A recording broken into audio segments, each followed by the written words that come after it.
Hello बच्चों, welcome to Phoenix EDU। आज हम लोग फिटेक्स का फिजिक्स का वीडियो सॉल्यूशन डिस्कस करेंगे। I hope all of you did very well in this exam. Let's discuss this paper.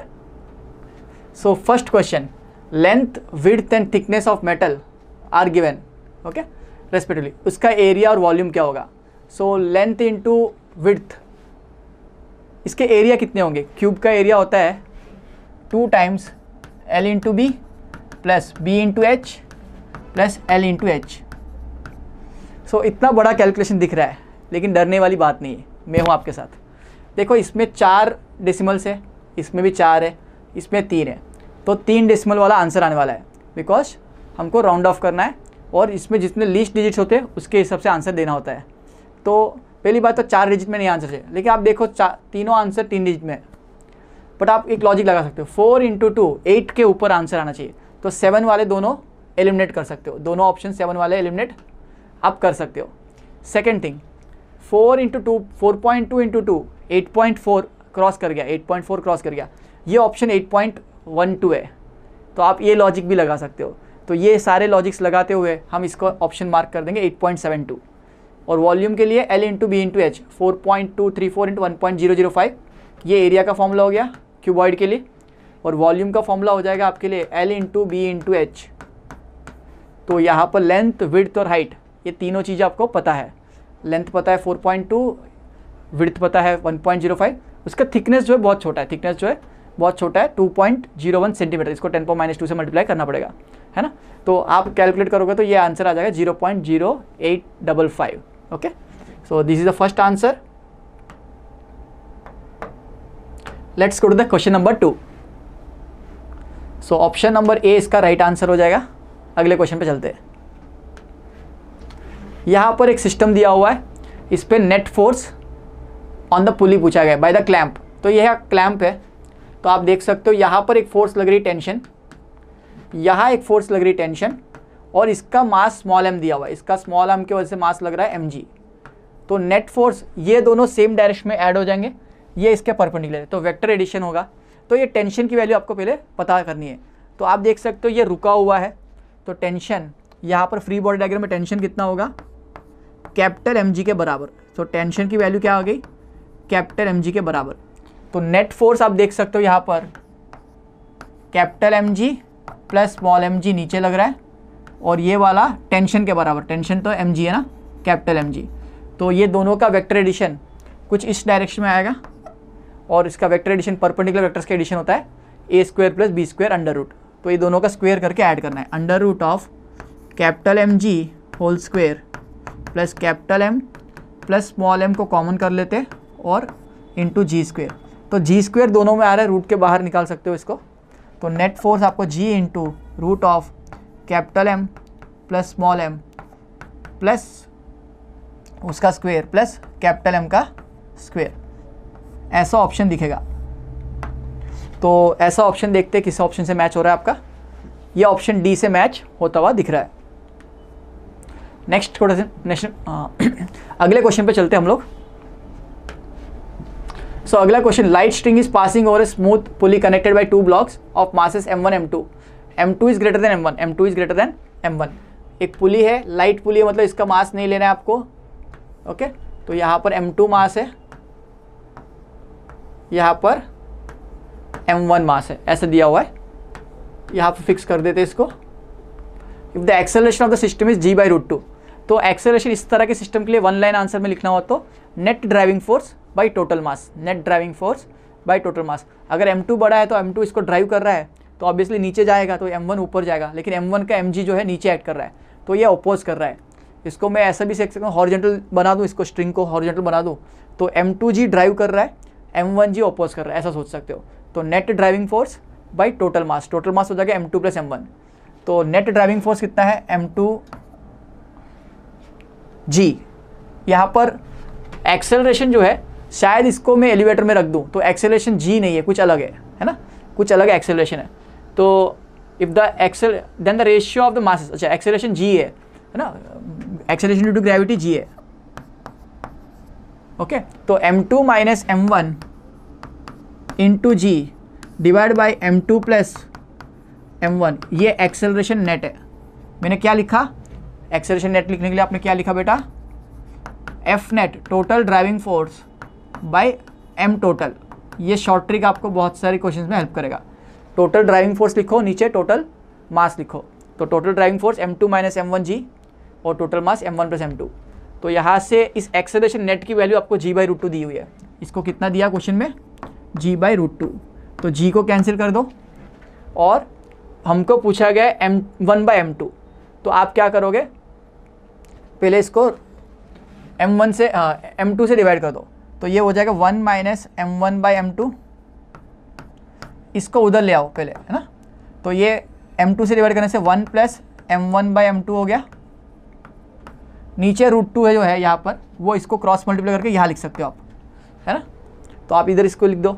तो ये √2 माइनस ये 1 को इधर ले आओ और ये m1 प्लस m2 उधर जाएगा, प्लस हो जाएगा, तो √2 m1m2 प्लस m1m2 ऐसे हो जाएगा।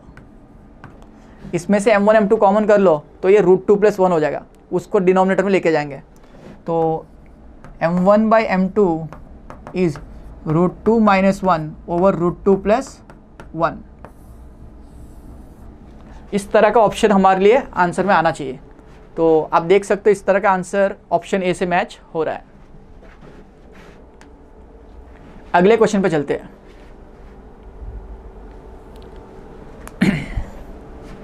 ये particle of mass m is moving along x direction with a velocity u। इसकी इनिशियल वेलोसिटी u है, ओके।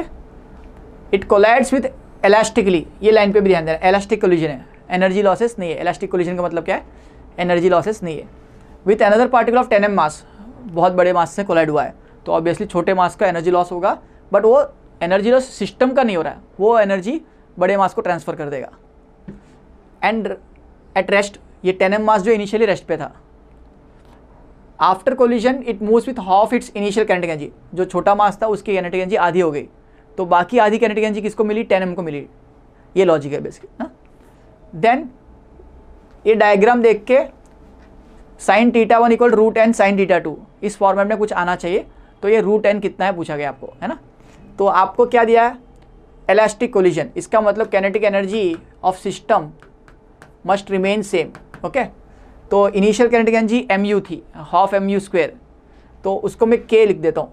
काइनेटिक एनर्जी इनिशियल क्या था, 1/2 mu² था, इसको मैं अभी k लिख देता हूँ। अभी इस बॉडी m का मास का काइनेटिक एनर्जी क्या हो गया, फाइनली k/2 हो गया, ये बोला गया। तो k is equal to k/2 plus 1/2 into 10 m, mass कितना है 10 m mass, into final velocity इसकी कुछ मान लेते v है, इसकी वेलोसिटी मान लेते हैं v है, ओके। तो v वेलोसिटी हमको पता नहीं है, अभी v² लिख देते हैं।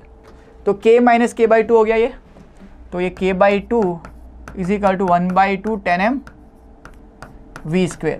ये 2 कैंसिल हो गया, k की value 1/2 mu², 1/2 mu² equal to 10 m v²। m और m कैंसिल हो गया, तो v² को लिख सकता हूँ मैं u²/20, या v को लिख सकता हूँ u/√20, है ना। v को लिख सकता हूँ u/√20। मेरे को एक रिलेशन ये आ गया, ओके। सिमिलरली इस छोटे मास की फाइनल काइनेटिक एनर्जी, इस छोटे मास की फाइनल काइनेटिक एनर्जी क्या हो जाएगी, 1/2 m u final² is by 2, इसकी काइनेटिक एनर्जी आधी हो गई, है ना। तो आपका काइनेटिक एनर्जी आधी हो गई, तो वेलोसिटी क्या हो जाएगी, 4 गुना छोटी हो जाएगी। सिंपली देखो, काइनेटिक एनर्जी फाइनल कितना दिया हुआ है, 1/2 times kinetic energy initial 1/2 m u²। तो फाइनल कितना दिया हुआ है, 1/2 m u final²। तो 1/2 m u final² equal to 1/2 into 1/2 m u²। तो 1/2 m कैंसिल हो जाएगा दोनों तरफ से, तो u फाइनल कितना हो जाएगा, आप देख सकते हो u/√2। ये आपको दोनों बॉडीज़ की फाइनल वेलोसिटी आ गई, एक की आ गई u/√20, एक की आ गई u/√2। अब हमको पता है कि मोमेंटम x डायरेक्शन में था इनिशियली, वो कंजर्व कर सकते थे। और दूसरा मोमेंटम वाई डायरेक्शन में था ही नहीं, तो इनिशियल मोमेंटम वाई डायरेक्शन में कितना है, 0 है। तो momentum initial equal to momentum final in Y direction क्या है, 0 है। ओके, तो m का कंपोनेंट कॉस थीटा हॉरिजॉन्टल में आएगा, साइन वर्टिकल में आएगा। मैं क्यों x का कंजर्वेशन नहीं कर रहा हूँ, y का करने की क्यों कोशिश कर रहा हूँ, बिकॉज आपका आंसर का जो फॉर्मेट दिया हुआ है उसमें साइन थीटा दिख रहा है, तो मैं y का कंजर्व करूँगा तो मेरे को फ़ायदा होगा, है ना, बिकॉज उसमें साइन कॉम्पोनेंट्स आएंगे।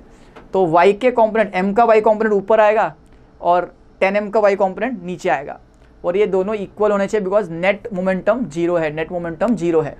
तो उस लॉजिक को यहाँ पर अप्लाई करते हैं, है ना। आप क्या करोगे, conserve momentum in Y direction, conserve momentum in Y direction. तो आप लिख सकते हो इनिशियल मोमेंटम 0 है, फाइनल मोमेंटम के लिए m इंटू यू फाइनल वो पॉजिटिव अपवर्ड आ रहा है, u final into sine theta 1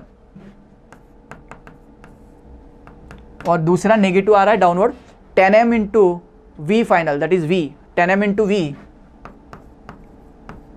into sine theta 2। तो आप देखो m को कैंसिल कर सकते हो, इसको उधर ले आओ, तो 10m v को लिख सकते हो u/√20 into sine theta 2 is equal to यहाँ पर m u फाइनल को u/√2 लिख सकते हो इंटू साइन थीटा 1। तो m इंटू यू कैंसिल हो गया दोनों तरफ से, √2 जाएगा 10 टाइम्स, √2 जाएगा 10 टाइम्स, √2 टाइम्स, है ना। तो m इंटू यू भी कैंसिल कर दो, m इंटू यू भी कैंसिल कर देते, देखो m इंटू यू दोनों तरफ कैंसिल हो गया। तो हमको साइन थीटा 1 क्या दिख रहा है, √10/10, 10/√10 √10 हो जाएगा इंटू साइन थीटा 2। इस आंसर को देख के आपको क्या पता चल रहा है, इसको कंपेयर करना है इसके साथ। तो साइन थीटा 1 दिख रहा है, साइन थीटा √n, n की वैल्यू क्या दिख रही है आपको, 10। सो इसका आंसर हो जाएगा 10, ऑप्शन सी से मैच हो रहा है, ऑप्शन सी से मैच हो रहा है। थोड़ा सा कैलकुलेशन है, डरने वाली कोई बात नहीं है। ओके, नेक्स्ट क्वेश्चन पे चलते हैं।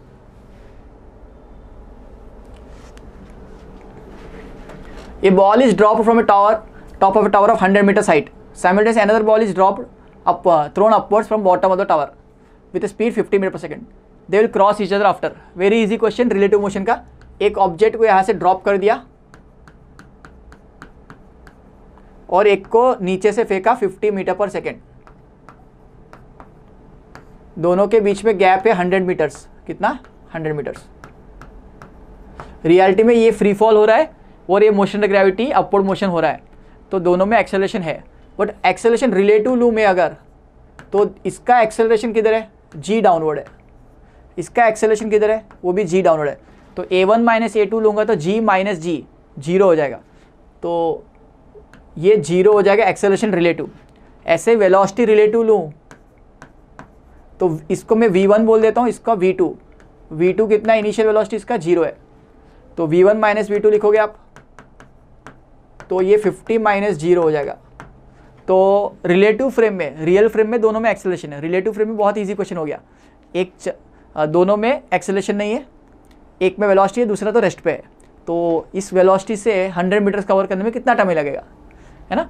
50 मीटर की स्पीड से 100 मीटर कवर करना है रिलेटिव मोशन में। ओके, तो डिस्टेंस कितना है 100 equal to v relative into time, तो टाइम आ जाएगा 100/50, दैट इज़ 2 सेकेंड्स, है ना। बहुत ही इजी क्वेश्चन है, आई होप सब ने किया होगा ये। तो ऑप्शन बी से मार्क कर सकते हैं हम लोग। अगले क्वेश्चन पे हम लोग चलते हैं।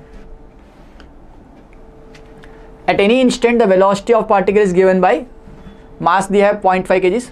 ऑलवेज क्वेश्चन में गिवन डाटा लिखते जाइए। 0.5 kg का मास दिया है, वेलोसिटी टाइम के साथ दिया है, velocity as function of time दिया हुआ आपको 2t i cap plus 3t² j cap.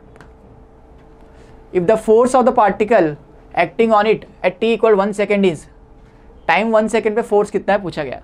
तो फोर्स होता क्या है, वेलोसिटी बदलने का रेट, वेलोसिटी बदलने का रेट, मोमेंटम बदलने का रेट।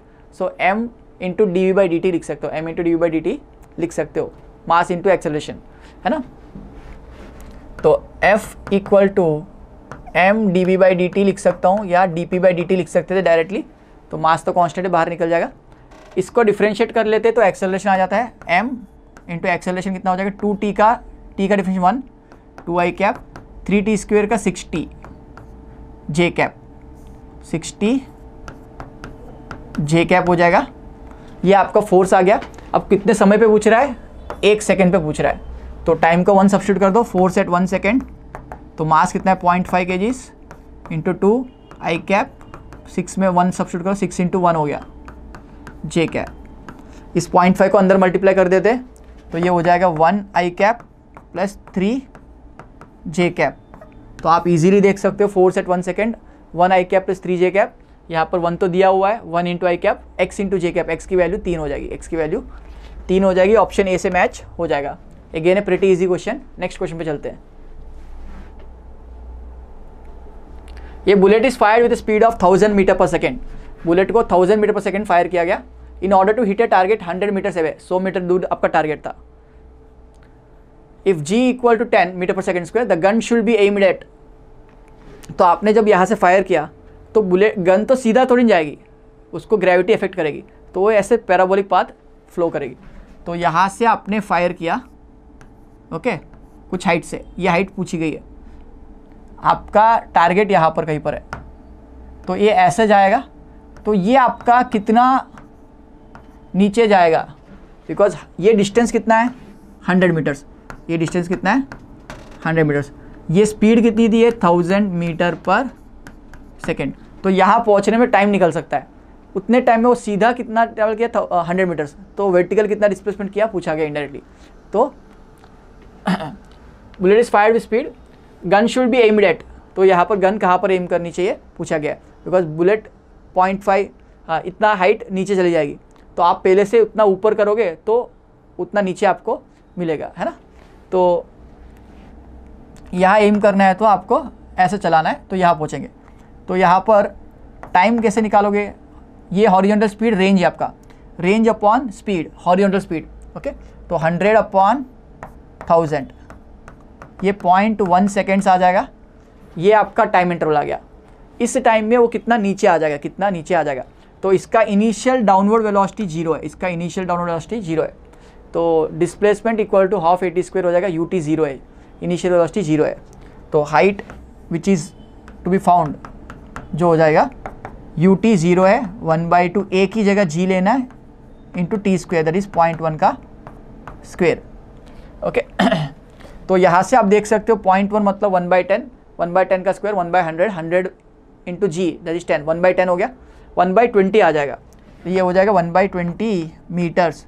तो इसको मैं सेंटीमीटर में कन्वर्ट कर लूँ, आंसर सारे ऑप्शन सेंटीमीटर में दिख रहे हैं मेरे को, तो इंटू 100 कर लो तो 5 सेंटीमीटर आ जाएगा, 5 सेंटीमीटर आ जाएगा आपका आंसर। तो 5 सेंटीमीटर अबाउट द टारगेट। आप 5 सेंटीमीटर ऊपर एम करोगे तो टारगेट पे जाएगा, क्योंकि वो 5 सेंटीमीटर नीचे आने वाला है ना। तो 5 centimeter about the target will be the answer, 5 centimeter about the target will be the answer. 1/20 meters आएगा तो 100 से मल्टीप्लाई कर लो, सेंटीमीटर में कन्वर्ट हो जाएगा। नेक्स्ट क्वेश्चन पे चलते हैं। Identify the pair whose dimensions are equal. तो आप देख सकते हो टॉर्क और वर्क दोनों ही एनर्जी के फॉर्मेट्स है ना। टॉर्क रोटेशन में हेल्प करता है, वर्क आपका एनर्जी है। तो इन दोनों का यूनिट जूल है, तो इन दोनों का आंसर तो यही मैच हो गया, आपको पता चल गया। स्ट्रेस का unit pascal, force upon area, energy joule, ये आपको आता है। Force and stress again newton और pascal, force again newton, work का जूल। तो मैच सिर्फ ए का हो रहा है, ओके। नेक्स्ट क्वेश्चन पे चलते हैं। A simple pendulum with bob of mass m and length x is held at a position θ1 θ2। अलग अलग हाइट्स पे अलग अलग एंगल्स पे पकड़ रखा है। यहाँ पर पेंडुलम का बॉब रखा हुआ है, इसको पहले इस एंगल पे रखा है, एक बार कुछ अलग एंगल पे रखा हुआ है। तो ऑब्वियसली इसको रिलीज करने से जब बॉटम पे आएगा वेलोसिटी अलग अलग होगी दोनों की। तो इन वेलोसिटीज़ का रेशियो पूछा गया, इन वेलोसिटीज़ का रेशियो पूछा गया। तो पहले तो सिंपल लॉजिक समझते हैं। यहाँ रखा गया मान लेते θ1 पे, ओके। ये ग्राउंड है आपका, ये लेंथ L है। तो यहाँ से जब नीचे आएगा तो ये हाइट h नीचे आएगा, h1। तो ये हाइट h1 कैसे लिखोगे, और यहाँ पे बॉटम पे आएगा तो वेलोसिटी हो जाएगी √2gh। बेसिक काइनेमेटिक्स लगा सकते हो या एनर्जी कंजर्वेशन लगा सकते हो। यहाँ से जब नीचे आएगा √2gh वेलोसिटी हो जाएगी, √2gh वेलोसिटी हो जाएगी। तो h1 मान लेते हैं वेलोसिटी v1 के लिए, और सिमिलरली v2 के लिए सेम लॉजिक से अलग एंगल पे रखा गया। ये कुछ अलग एंगल पे रख देते θ2, तो थोड़ा बड़ा ले लेते समझने के लिए। ओके, तो इसका जो हाइट होगा ये h2 होगा, बट ये स्ट्रिंग का लेंथ सेम है, स्ट्रिंग का लेंथ सेम है, सेम स्ट्रिंग यूज़ किया गया दोनों केस के लिए, दोनों केस के लिए सेम स्ट्रिंग को यूज़ किया गया हम लोगों ने, है ना। दोनों केस के लिए सेम स्ट्रिंग यूज़ किया गया, तो दोनों की लेंथ सेम होगी। तो यहाँ पर वेलोसिटी v2 क्या हो जाएगा, √2gh2, 2gh2। ये हाइट कितना है एक बार समझ में आ जाए तो आपका रेशियो आ जाएगा v1/v2 √h1/h2। तो v1/v2 आपको दिख रहा है यहाँ से √h1/h2। तो ये हाइट समझने के लिए एक बार डायग्राम में यहाँ पर फ्री बॉडी डायग्राम दिखा देता हूँ आपको। ऐसा है ना, थोड़ी सी ट्रिग्नोमेट्री यूज़ करो। अगर इसका लेंथ l है तो ये पोर्शन का लेंथ हो जाएगा l cos θ, लेकिन ये पूरा लेंथ तो l ही है, तो ये पोर्शन का जो लेंथ है वो हो जाएगा l - l cos θ, जिसका मतलब l कॉमन करने से 1 - cos θ। तो यहाँ पर h1 के लिए cos θ बनाएगा, h2 के लिए cos θ2 आएगा। तो v1/v2 पूछा गया है, तो √l × 1 - cos θ1 divide by l × 1 - cos θ2। l और l गया, 1 - cos θ1 बाई 1 - cos θ2 बचेगा।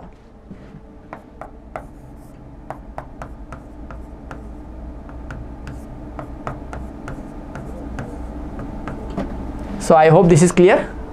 अगेन इजी क्वेश्चन, ज़्यादा टफ क्वेश्चन नहीं है, सिंपल एनर्जी कंजर्वेशन से या equations of motion under gravity भी लगा सकते हो इसके लिए, तो आंसर आ जाएगा। तो option B is the right answer. अगले क्वेश्चन पे चलते हैं।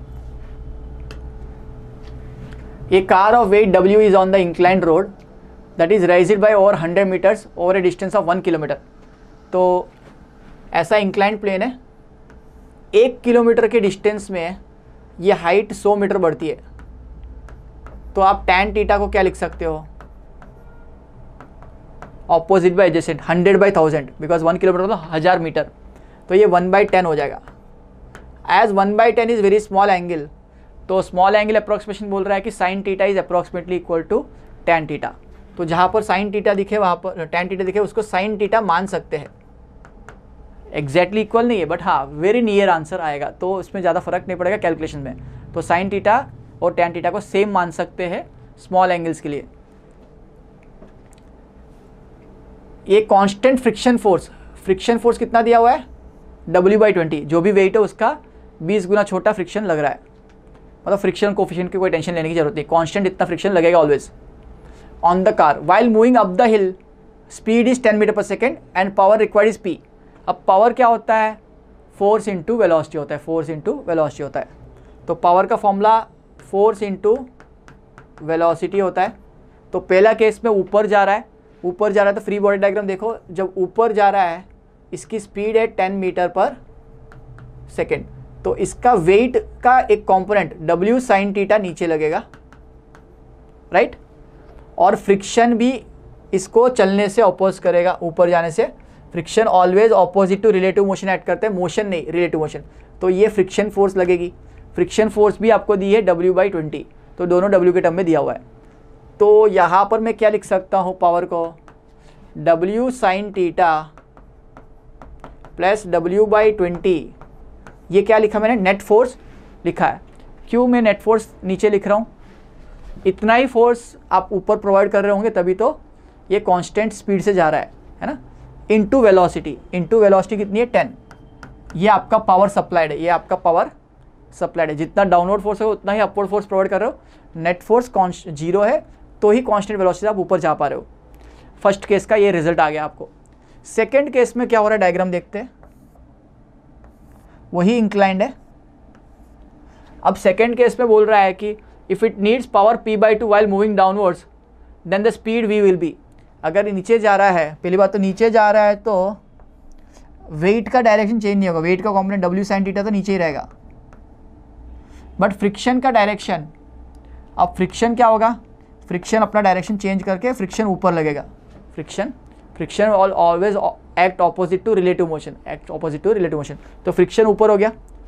तो अब ये कांस्टेंट स्पीड से चल रहा है और ये स्पीड की वैल्यू पूछी गई है, बट पावर रिक्वायर्ड जो होगा वो p/2 हो जाएगा।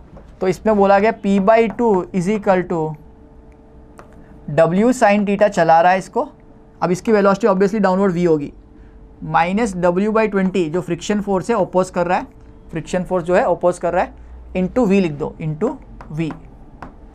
अब इसमें से आपको v निकालना है, इसमें से आपको v निकालना है। तो प्रॉब्लम क्या आएगी, आपको p नहीं पता, p पता है तो p को ये लिख दो, तो w भी कैंसिल हो जाएगा इक्वेशन में से। तो इसको यहाँ सब्स्टिट्यूट कर देते, इसको यहाँ से सब्स्टिट्यूट करेंगे तो w साइन थीटा, अब साइन थीटा को 1/10 लिख सकते हो, 1/10 plus w/20 into 10 whole divide by 2, power by 2 लिखना है, is equal to w sine theta को 1/10 माइनस w/20 इंटू v लिखना है आपको। ओके, तो आप इसको देखो, ये w/10 प्लस w/20 ये क्या हो जाएगा, तो आप देख सकते हो एलसीएम 20 है ना, या पहले w को कैंसिल कर सकते हो, w को ये 1/10 माइनस 1/20 ये w/20 हो जाएगा। तो आपको w/20 आपको यहाँ से कैंसिल, 2 जाएगा 5 टाइम्स, 2 जाएगा 5 टाइम्स, 2 जाएगा 5 टाइम्स, तो ये कितना आ गया w कैंसिल करने के बाद। अगर मैं w कैंसिल कर दूँ, ये w को हर जगह से कैंसिल कर दूँ, तो 1/10 माइनस 1/20 इज 1/20, 20 को इधर मल्टीप्लाई कर दो, तो 20/10 plus 20/20 into 5 equal to v दिख रहा है मेरे को। तो ये 2 हो गया, ये 1 हो गया, 3 3 5 जार 15, तो मेरा आंसर 15 आ रहा है। इसमें आंसर आ जाएगा 15 मीटर पर सेकेंड। ये एक अच्छा क्वेश्चन है जिसमें आपको फ्रिक्शन का डायरेक्शन प्रेडिक्ट करना आना चाहिए दोनों तरफ, है ना, इसको पावर के कॉन्सेप्ट के साथ यूज़ किया गया है। तो इसका आंसर 15 ऑप्शन सी से मैच हो रहा है। नेक्स्ट क्वेश्चन पे चलते हैं। फोर्स दिया हुआ है 20 + 10y, particle acts in y direction where f is in newton, y is in meter. Okay, work done by this force to move the particle from y = 0 to 1 meters. तो work कितना है पूछा गया, तो force दिया 20 + 10 × y, okay, and y is in meter, y meter में है। Okay, work done y 0 से 1, तो इसको इंटीग्रेट करना है आपको। वर्क डन होता है f.dx, यहाँ पर dx की जगह dy लेंगे बिकॉज y में चल रहा है, ये y में चल रहा है। लिमिट लगा देते हैं 0 से 1, y का वेरिएशन हो रहा है 0 से 1, तो 20 का इंटीग्रेशन 20 × y हो जाएगा, और 10 का इंटीग्रेशन 10y का y² 2 हो जाएगा। लिमिट लगा दो आप 0 से 1, है ना, तो 0 लगाने से इससे भी 0 हो रहा है, लोअर लिमिट में कोई टेंशन लेने की जरूरत नहीं है। 1 लगा दो तो 20 × 1 प्लस 10 × 1² 2 दैट इज़ 5, तो आपको ये 25 दिखेगा। 25 जूल्स इसका आंसर हो जाएगा। तो जूल्स में ही पूछा गया है, तो कोई यूनिट्स की कोई टेंशन लेने की जरूरत है। आंसर 25 जूल्स, ऑप्शन सी इसका आंसर हो जाएगा। अगले क्वेश्चन पे चलते हैं। Helicopter is flying horizontally with speed v at an altitude h। एक हेलीकॉप्टर उड़ रहा है, ओके, अल्टीट्यूड h है उसका, ग्राउंड से उसका हाइट h है, और स्पीड इसकी v है।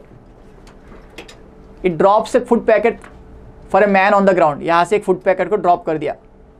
तो मूविंग बॉडी से कोई भी चीज़ को रिलीज करते हो तो उसकी वेलोसिटी मूविंग बॉडी के बराबर होती है, तो इसकी भी वेलोसिटी v हो जाएगी।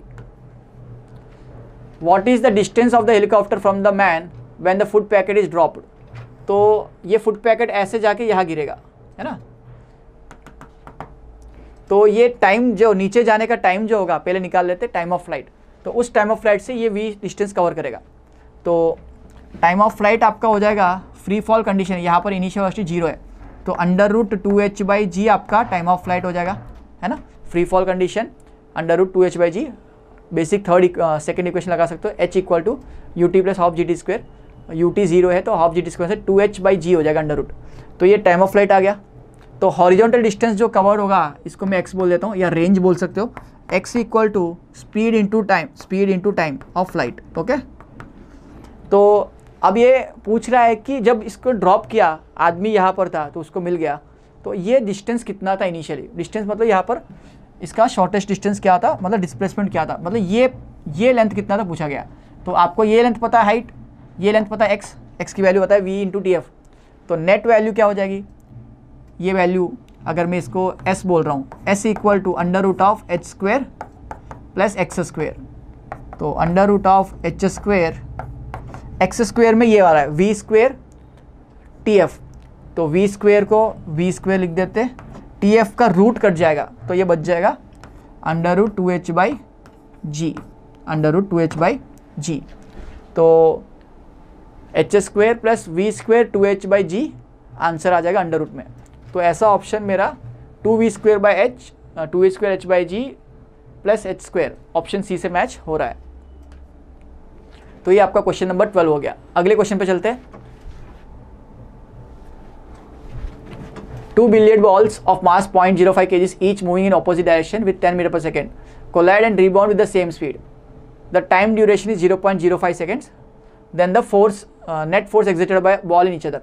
तो दो बॉल्स आ रहे ऐसे और ऐसे, है ना, तो दोनों टकराते, v वेलोसिटी से आ रहे, टकराने के बाद भी v वेलोसिटी से ये जा रहा है। और ये जब टकराने का जब कोलिजन टाइम है, जब ये टकराते हैं, ये जो टाइम इंटरवल दिया है कॉन्टैक्ट टाइम 0.005 सेकेंड दिया है। टकराने के बाद दोनों अलग हो जाते हैं, दोनों वापस सेम स्पीड से अलग हो जाते हैं। वो स्पीड की वैल्यू भी दी हुई है 10 मीटर पर सेकेंड। ये स्पीड की वैल्यू कितनी दी है, 10 मीटर पर सेकेंड। तो मोमेंटम चेंज कितना हुआ, mv से आया, यू टर्न लिए माइनस mv हो गया, तो 2 mv मोमेंटम चेंज आया। तो फोर्स लिखा जाता है dp बाई dt और डेल्टा p बाई t लिख सकते हो। तो मोमेंटम कितना बदला, 2 mv बदला बाई टाइम। आपको टाइम पता है, मास पता है, मास दिया हुआ है 0.05, तो सब्स्टिट्यूट कर देते, 2 इंटू 0.05 इंटू स्पीड कितनी है 10 डिवाइड बाई 0.005। तो आप देख सकते हो ये 10 हो गया, 0.05 डिवाइड बाई 0.005 10 हो गया, है ना। तो 10 इंटू 10 100 इंटू 2 200 आंसर आ जाएगा। तो फोर्स 200 न्यूटन लगेगी, फोर्स 200 न्यूटन लगेगी। ऑप्शन बी से मैच हो रहा है, ऑप्शन बी से मैच हो रहा है। अगेन इजी क्वेश्चन, टकराया यू टर्न लिया, दीवार पे टकरा के यू टर्न लिया, तब ऐसा सिनेरियो हो गया। बट ये बॉल भी यू टर्न लिया सेम स्पीड से, दोनों पे फोर्स तो इक्वल है, न्यूटन्स थर्ड लॉ से दोनों पे फोर्स इक्वल एंड ऑपोजिट होगी। ओके, नेक्स्ट क्वेश्चन पे चलते हैं, क्वेश्चन नंबर 14। तो यहाँ पर L and R having R inductance and resistance respectively, the dimensions of L by R will be. तो डायमेंशंस ऑफ एल और आर, तो इंडक्टेंस अपने यूज़ करते हैं, तो एक टाइम कांस्टेंट का फॉर्मूला आता है। इंडक्टेंस जब यूज़ करते हैं एक टाइम कांस्टेंट का फॉर्मूला आता है जब सर्किट्स पढ़ते, तो E power minus T by L by R ऐसा फॉर्मेट आता है। तो हमने एक चीज़ पढ़ी हुई है कि ई के पावर जो भी टर्म्स होते हैं वो डायमेंशनलेस होते हैं। तो टी और L by R must have same units, T और L by R must have same units. तो इसको मैं डिराइव नहीं कर रहा हूँ, बहुत इजी लॉजिक सिखा रहा हूँ। आप ये फॉर्मूला सीखे हैं, E equal to E power minus T by L by R. तो इस तरह का हम लोग करंट निकालते हैं, है ना, इंडक्टर में। तो एक current variation with respect to time का फॉर्मूला आता है। तो आप देख सकते हो ये डायमेंशनलेस टर्म होता है, तो टी और एल बाई आर का यूनिट सेम होना चाहिए। तो एल बाई आर का यूनिट क्या होना चाहिए, सेकेंड्स होना चाहिए, मतलब ये टी के पावर 1 होना चाहिए, टी के पावर 1। इस सिंपल लॉजिक से इस क्वेश्चन को हम लोग बहुत इजीली सॉल्व कर पाएंगे। तो इसका ऑप्शन सी से मैच होगा। अगले क्वेश्चन पे चलते हैं। ये string of length L is fixed at one and and carries mass m at the other and पे मास m है। द स्ट्रिंग मेक्स 2/π रिवोल्यूशंस पर second around the vertical axis. तो आपको रिवोल्यूशन ओमेगा दिया हुआ है, 2/π रिवोल्यूशंस पर सेकेंड। मैं इसको रेडियन में कन्वर्ट कर लूँ, 2/π इंटू 2π रेडियन पर सेकेंड में कन्वर्ट हो जाएगा। ओके, तो पाई तो कैंसिल हो गया। तो ये आप दिख सकते हो 4 रेडियन पर सेकेंड है, 4 रेडियन पर सेकेंड है। ओके, देन वर्टिकल एक्सिस से ऐसे घूम रहा है।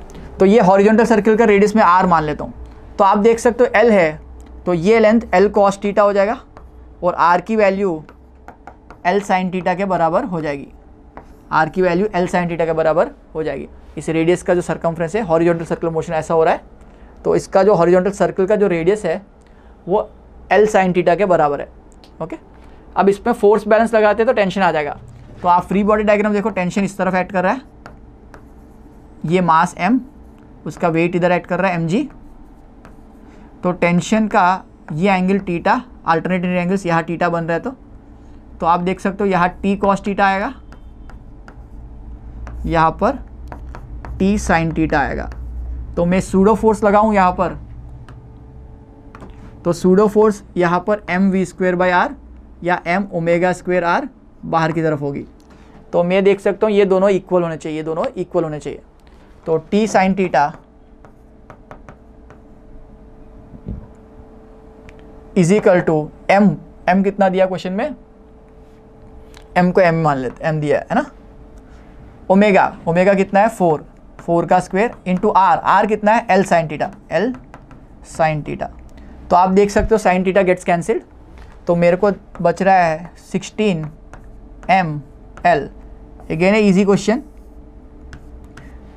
सिंपल सा फोर्स बैलेंस, और सूडो लगा सकते हो या आप ग्राउंड फ्रेम से t sin theta equal to m into A, net force equal to mass into acceleration लगाओ तो भी m⍵² r आएगा। ये सेंट्रीपिटल फोर्स हो जाएगा अगर ग्राउंड फ्रेम से कर रहे हो, और सूडो फ्रेम से कर रहे हो, यहाँ बैठ के देख रहे हो तो ये सेंट्रीफ्यूगल फोर्स हो जाएगा। सो ये आपका आंसर ऑप्शन डी से मैच हो रहा है, 16 ml। अगला क्वेश्चन करते हैं, surface tension, moment of inertia and Planck's constant are taken as fundamental quantities. तो सरफेस टेंशन का यूनिट में याद करा देता हूँ, न्यूटन पर मीटर होता है। मोमेंट ऑफ इनर्शिया का kg मीटर स्क्वायर होता है, और प्लैंक्स कांस्टेंट का E इक्वल टू hf, ये फॉर्मूला आप याद रख सकते हो। तो energy into joule, energy into seconds, joule second इसका यूनिट हो जाएगा, जूल सेकेंड इसका यूनिट हो जाएगा। ओके तो ये फंडामेंटल क्वांटिटीज माना है। तो dimensional formula for linear momentum मतलब p का यूनिट होता है kilogram metre per second, kilogram metre per second, kg metre per second. तो फंडामेंटल क्वांटिटीज p को इसके टर्म में लिखना है, p equal to some function of और some constant into surface tension power a मानते, moment of inertia power b मान रहा हूँ, और प्लैंक्स कांस्टेंट पावर c मान रहे। ओके तो इसी ऑर्डर में दिया हुआ है। तो इसका MLT फॉर्म लिखते हैं, न्यूटन का MLT - 2 अपॉन L, तो ये MT - 2 हो जाएगा, whole power a some constant into I का किलोग्राम मतलब m, meter square L square whole power b, और प्लैंक्स कांस्टेंट का energy ml² t - 2 into t, ml² t - 1 whole power c। तो ये आपके कांस्टेंट्स के यूनिट्स पावर्स आ गए। यहाँ पर मोमेंटम का लिखोगे, मोमेंटम का मास इंटू वेलोसिटी, mLT - 1। अब पावर्स को कंपेयर करेंगे, compare powers of a, compare powers of m। पहले m का कंपेयर कर रहे हैं, तो यहाँ पर पावर 1 दिख रहा है, यहाँ पर a प्लस b दिख रहा है, प्लस b प्लस c भी दिख रहा है। ओके l का कंपेयर करते हैं, l के पावर 1 दिख रहा है इस तरफ है ही नहीं, अच्छी बात है। यहाँ पर 2b दिख रहा है मेरे को, और यहाँ पर 2c दिख रहा है। तो यहाँ से मैं b प्लस c को क्या लिख सकता हूँ, ईजिली 1/2 लिख सकता हूँ, है ना, b प्लस c को 1/2 लिख सकते हो। सिमिलरली टाइम के पावर को कंपेयर करते हैं, यहाँ पर पावर आ रहा है -1, यहाँ -2a, यहाँ नहीं है, यहाँ पर -c। ओके तो यहाँ पर से मैं 2a plus c minus cancel कर देते तो 1 आ जाएगा। तो 3 इक्वेशंस है ना, तो b प्लस c 1/2 होना चाहिए। तो यहाँ पर b प्लस c 1/2 है, तो इसको यहाँ सब्स्टिट्यूट कर दो, तो ये 1/2 उधर जाएगा तो 1/2 हो जाए, 1 - 1/2। तो a की वैल्यू डायरेक्टली दिख गई 1/2। अगर a की वैल्यू आ गई वो इसमें सब्स्टिट्यूट कर दो, तो 1/2/1/2 कैंसिल हो गया, 1 हो गया, तो 1 और 1 कैंसिल हो गया, तो c की वैल्यू 0 दिख गई। c की वैल्यू 0 दिख गई तो इस पर सब्स्टिट्यूट करो, तो b की वैल्यू 1/2 दिख जाएगी, b की वैल्यू 1/2 दिख जाएगी। तो मेरा आंसर आ रहे 1/2, 1/2 और 0, 1/2, 1/2 और 0। तो ऐसा ऑप्शन मेरा ऑप्शन ए से मैच हो जाएगा। सिंपल डायमेंशन एनालिसिस करना है, बहुत ईजी क्वेश्चन है। Okay, I hope you understand this question. अगले क्वेश्चन पे चलते हैं।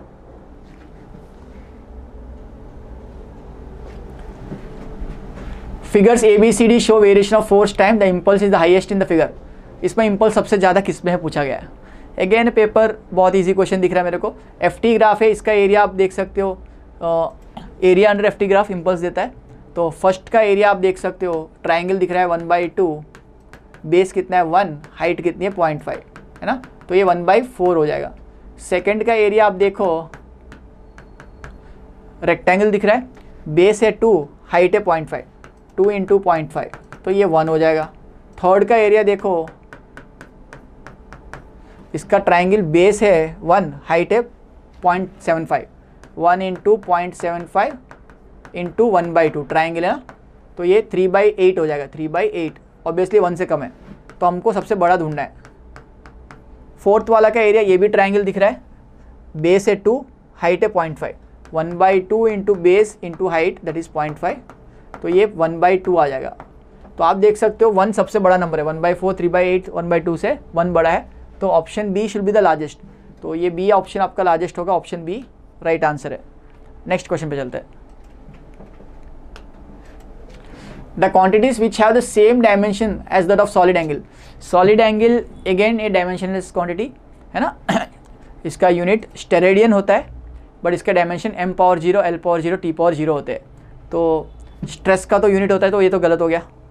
स्ट्रेन का यूनिट नहीं होता, बट आर्क का होता है ना, arc is length. Angular speed का होता है रेडियन पर सेकेंड, दैट्स वाई सेकेंड है आ रहा है, स्ट्रेस में आ रहा है यूनिट्स। तो लास्ट आंसर ऑप्शन होना चाहिए। स्ट्रेन और एंगल, स्ट्रेन डेल्टा L/L होता है, स्ट्रेन क्या होता है delta L/L, dimensionless quantity, m⁻0, l⁻0, t⁻0 आ गया। एंगल का भी dimensionless quantity, m⁻0, l⁻0, t⁻0, इसका यूनिट है रेडियंस, बट डायमेंशन से 0। सो ये ऑप्शन डी से मैच हो जाएगा। अगले क्वेश्चन पे चलते हैं। A block is lying on an inclined plane which is making 60 degrees with the horizontal. If the coefficient of friction between the block and the plane is 0.25 and acceleration due to gravity is 10, then acceleration of the block when it moves along the plane will be. So the block is lying on an inclined plane which makes 60 degrees with the horizontal. ये 60 degrees बना रहा है, यहाँ लाई कर रहा है block.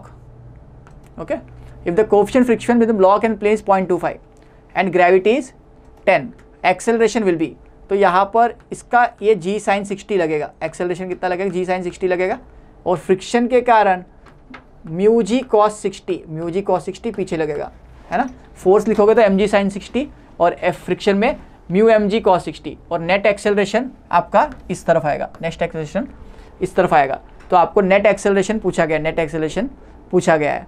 तो net acceleration के लिए हम लोग क्या करेंगे, इन एक्सेलरेशन का वेट के कंपोनेंट के कारण जो एक्सेलरेशन आ रहा है माइनस फ्रिक्शन का एक्सेलरेशन निकालेंगे। फ्रिक्शन का एक्सेलरेशन क्या हो जाएगा, μmg cos 60 divide by mass, mass से डिवाइड कर दो μg cos 60। तो एक्सेलरेशन आपके लिए हो जाएगा g sin 60 minus μg cos 60। तो g sin 60 मतलब g इंटू √3/2, g को कॉमन कर लेते पहले, और म्यू की वैल्यू 1/4 दी हुई है, 0.25 मतलब 1/4, और g को बाहर निकाल दिया था, cos 60 वैल्यू 1/2। तो आप देख सकते हो √3/2, √3/2 की वैल्यू √3 मतलब 1.73/2 मतलब 0.86 के आसपास आ जाएगा। 1/8 की वैल्यू 0.125 होती है, तो मैं 0.12 लिख देता हूँ डेसिमल में, इंटू जी। तो 0.86 माइनस 0.12 ये आपका हो जाएगा 0.74, 74 इंटू 10 7.4। तो मेरे को एक्सेलरेशन दिखना चाहिए 7.4 मीटर पर सेकेंड स्क्वायर जैसा। तो ऐसा ऑप्शन देखते, ऑप्शन सी से मैच हो रहा है, ऑप्शन सी से मैच हो रहा है। अगले क्वेश्चन पे चलते हैं। A body is moving with constant speed in the radius of 10 meters, the body completes 1 revolution in 4 seconds. Okay,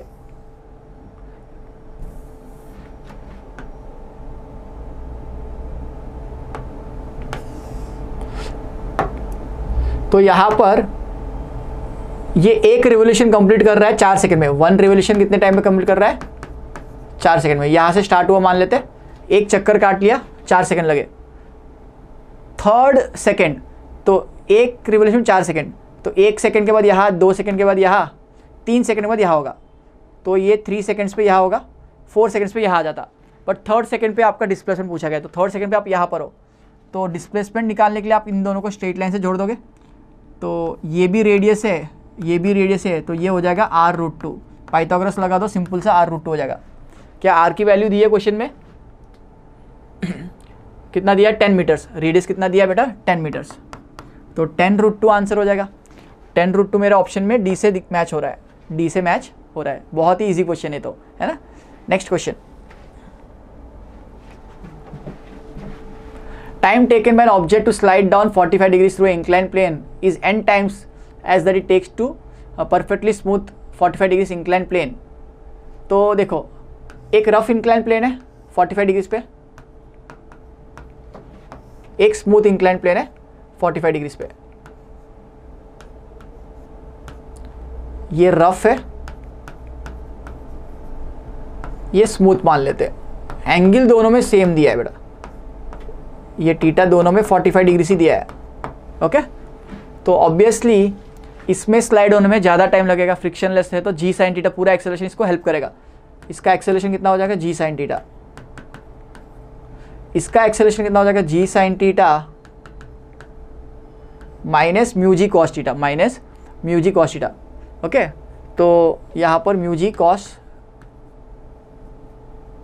इसका फ्रिक्शन की वजह से एक्सेलरेशन जो आ रहा है म्यू जी कॉस थीटा आएगा, है ना। मतलब फ्रिक्शन फोर्स जो आएगी mu M G cos theta आएगी। तो नेट एक्सेलरेशन लिखते वक्त downward force that is M G sine theta minus opposing force mu M G cos theta divide by mass करोगे, तो इसका एक्सेलरेशन आएगा। तो दोनों में ये दिया हुआ है। The coefficient of kinetic friction is, ये बोला गया है कि टाइम टेकन, दोनों ने डिस्प्लेसमेंट तो सेम किया है, तो डिस्प्लेसमेंट सेम है, तो टाइम को कंपेयर करना है। डिस्प्लेसमेंट कैसे लिखते हैं? u तो 0 है, इनिशियल वेलोसिटी दोनों की 0 है, स्लाइड कर रहा है, इनिशियल वेलोसिटी 0 है, तो u 0 है, तो हाफ AT² दोनों में लगेगा, लेकिन दोनों का एक्सेलरेशन अलग अलग है, दोनों का एक्सेलरेशन अलग अलग है, बट डिस्प्लेसमेंट सेम है। तो डिस्प्लेसमेंट दोनों का सेम है, इक्वल टू मैं पहले बार के लिखूँ तो क्या होगा? 1/2 a कितना है इसका?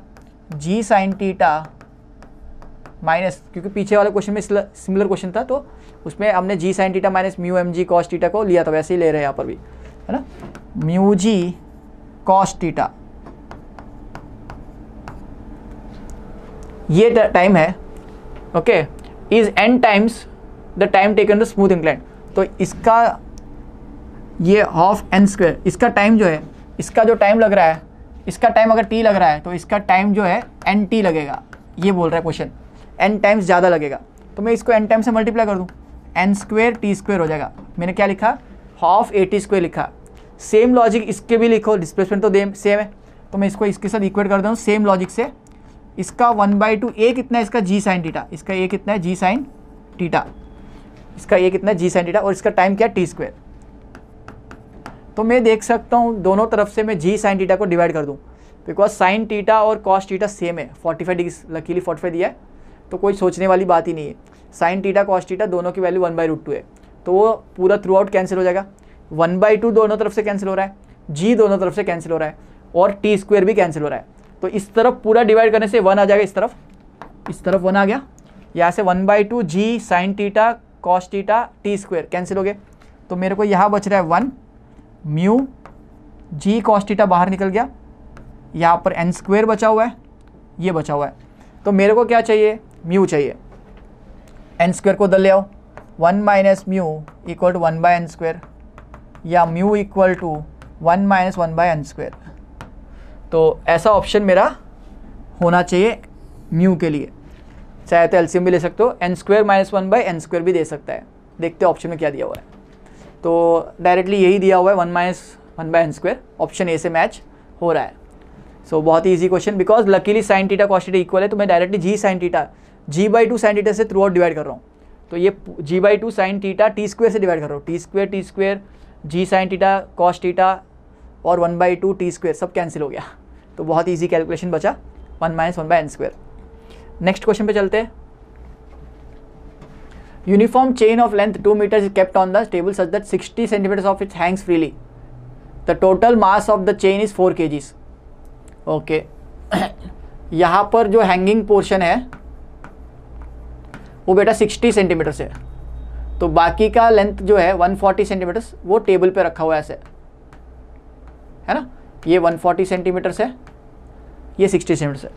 ओके, तो मास पर यूनिट लेंथ, इसको लीनियर मास डेंसिटी बोलते हैं। 4 kg का मास है पर यूनिट लेंथ 2 मीटर्स, तो 2 kg पर मीटर हो गया, 2 kg पर मीटर हो गया।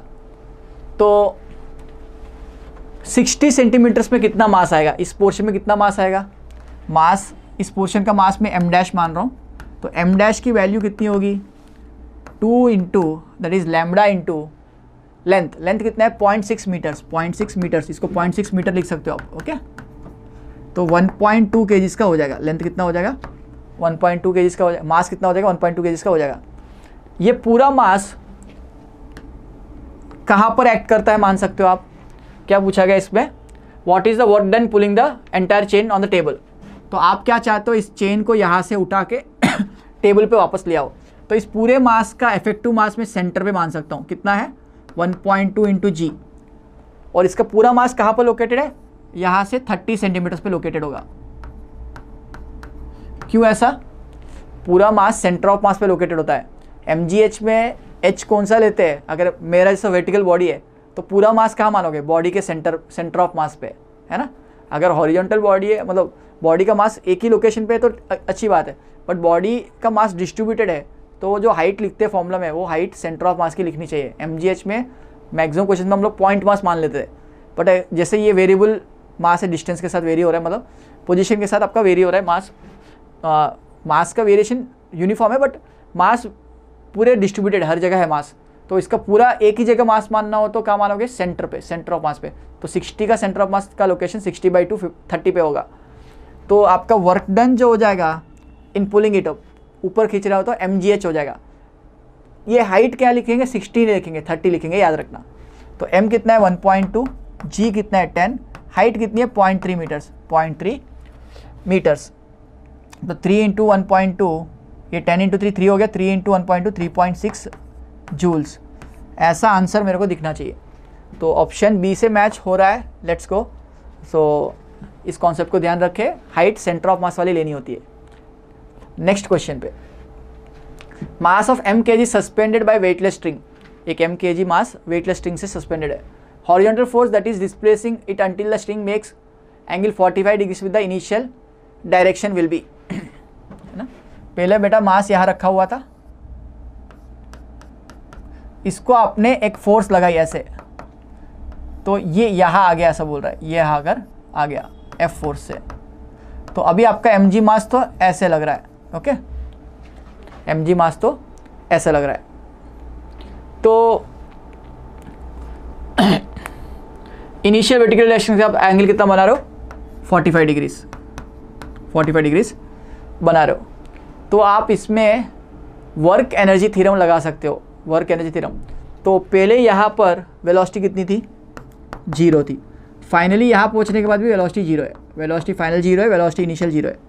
तो यहाँ पर दो बॉडीज़ का फोर्स लग रहा है, एक तो work done by horizontal force, एक work done by gravitational force. क्यों ग्रेविटेशनल फोर्स का वर्क डन है, बिकॉज आप ऊपर जा रहे हो तो ग्रेविटेशनल फोर्स का वर्क डन नेगेटिव होगा, डिस्प्लेसमेंट के अगेंस्ट ग्रेविटी लग रही है। तो work energy theorem it says work done by all forces, that is work done by gravity plus work done by F force equal to K final minus K initial. Air friction को नहीं लिया गया हमने, दो ही force है, एक external force एक gravitational force, और equal to changing kinetic energy और होना चाहिए। तो काइनेटिक एनर्जी इनिशियल भी 0 है, फाइनल भी 0 है, तो ये दोनों इक्वल टू 0 हो गए, ये दोनों आपके 0 हो गए। तो आप इसको और इसको उड़ा सकते हैं क्वेश्चन में से। और work done by external force जो है, अगर इसका लेंथ L है बेटा, तो ये जो डिस्प्लेसमेंट हुआ है L sin 45 हुआ है, और ये जो हाइट है वो L cos 45 है। तो हाइट कितना हो जाएगा, हमने पहले क्वेश्चन में देखा था H equal to L minus L cos theta, that is L into 1 minus cos 45 हो जाएगा ये हाइट। ओके, तो यहाँ पर वर्क डन बाय ग्रेविटी कैसा हुआ, ग्रेविटेशनल फोर्स तो नीचे लग रही है और डिस्प्लेसमेंट कैसा हुआ, ऊपर हुआ है, तो work done by gravity negative होगा। तो माइनस mg इंटू हाइट कितनी है L into L minus cos theta, that is L common कर सकते हैं, 1 माइनस कॉस 45 लिख सकते हो, प्लस फोर्स का वर्क डन, फोर्स इधर ही लग रहा है, डिस्प्लेसमेंट भी इधर हुआ, तो पॉजिटिव वर्क डन है, तो F into L sine 45, L sine 45 must be equal to 0, negative को उधर ले आओ, तो F L sine 45 must be equal to mg_l, ये 1 माइनस 1/√2 लिख सकता हूँ, √2 माइनस 1, इसको भी देखो F l/√2 लिख दो, यहाँ पर mg_l/√2 एलसीएम ले लो तो √2 माइनस 1 आ जाएगा, तो l/√2 दोनों तरफ से कैंसिल होता हुआ दिख रहा है, तो F की वैल्यू mg इंटू √2 माइनस 1। देखो बढ़िया क्वेश्चन है ना, कॉन्सेप्ट बिल्डर है, फोर्स भी आपको यूज़ करना है, वर्क एनर्जी थ्योरम में यूज़ करना है, हॉरिजॉन्टल फोर्स की वजह से डिस्प्लेसमेंट हुआ और वर्टिकल फोर्स उसको अपोज कर रही थी, तो उसका वर्क डन नेगेटिव होगा, तो दोनों वर्क डन का net work done changing kinetic energy के बराबर होता है, तो चेंजिंग काइनेटिक एनर्जी 0 है। ओके, सो ऐसा ऑप्शन मेरा ऑप्शन डी से मैच हो रहा है। सो अगले क्वेश्चन पे चलते हैं। Stream of river is flowing with speed of 2 km/h, swimmer can swim at speed of 4 km/h। तो मैन की स्पीड जो दी है वो 4 है और रिवर की स्पीड जो दी है 2 है। Okay, at what angle should the person jump so as to cross the river straight, तो उसको सीधा पहुंचना है, तो रिवर का धक्का लगेगा तो आगे पहुंच जाता, तो उसको ऐसा कूदना पड़ेगा, ये एंगल पूछा गया थीटा। ओके, तो ये एंगल का मान लो ये थीटा है तो ये अल्फा है, तो ये अल्फा क्या होगा 180 माइनस थीटा होगा, तो ये मैन का वी मैन कॉस अल्फा जो होगा वो इस तरफ होगा, नेगेटिव एक्स एक्सिस, और रिवर की वेलोसिटी पॉजिटिव में है, तो ये दोनों अगर इक्वल हो गए, मतलब वी रिवर और वी मैन कॉस अल्फा अगर इक्वल हो गए तो नेट वेलोसिटी हॉरिजॉन्टल में 0 हो जाएगी, तो सिर्फ डिस्प्लेसमेंट वर्टिकल में होगा, मतलब अलोंग द परपेंडिकुलर रिवर होगा, so exactly opposite end of the bank पे पहुंच जाएगा। That is the basic logic here. तो V M cos alpha, V man कितना 4 cos alpha must be equal to 2, तो अल्फा कॉस अल्फा 1/2 मतलब alpha की value 60 degrees. 60 degrees option में वो मार्क कर दिए तो गलत आंसर हो जाएगा। ये 60 डिग्रीज कहाँ है, इस तरफ है, तो हमको तो एंगल पूछा गया with respect to river bed, with respect to देखो should be the direction of swimmer with respect to the flow of river, flow of river के साथ, रिवर का फ्लो इस तरफ है तो उसके साथ एंगल कितना बन रहा है 180 minus alpha, that is 120 degrees. तो आपका आंसर 120 डिग्रीज ऑप्शन सी से मैच हो रहा है। Easy question again, river man problem. अगले क्वेश्चन पे चलते हैं। ये plane block of mass 10 kg kept on a rough inclined plane as shown the figure, ये force of 3 newton is applied on the block. Diagram, free body diagram, यहाँ पर एक 3 Newton लग रहा है प्लस mg साइन थीटा भी लगेगा, है ना, साइन 45, mg साइन 45, ओके, ये लगेगा यहाँ पर, ओके, डाउनवर्ड में। कोफिशिएंट ऑफ फ्रिक्शन कितना दिया है, static friction 0.6। What should be the minimum value of p such that the block does not move downwards. तो p को बहुत सारी वैल्यूज रख सकते हैं, फ्रिक्शन अगर इसको हेल्प कर रहा है अपोज करने में तो p को कम से कम लगाना पड़ेगा, अगर फ्रिक्शन नीचे है तो p की वैल्यू ज़्यादा लगेगी, p की वैल्यू ज़्यादा लगेगी, तो p मिनिमम के लिए फ्रिक्शन का डायरेक्शन ऊपर होना जरूरी है। तो फ्रिक्शन की वैल्यू लिखते हैं mu into N, that is mu mg cos theta, okay. तो आप इस डायग्राम से p plus F must be equal to 3 plus mg sine theta, 3 plus mg sine theta. तो इसको ऐसे सॉल्व करते, p प्लस म्यू कितना दिया 0.6 into mg sine cos theta, cos 45 is equal to 3 plus mg sine 45, mg sine 45।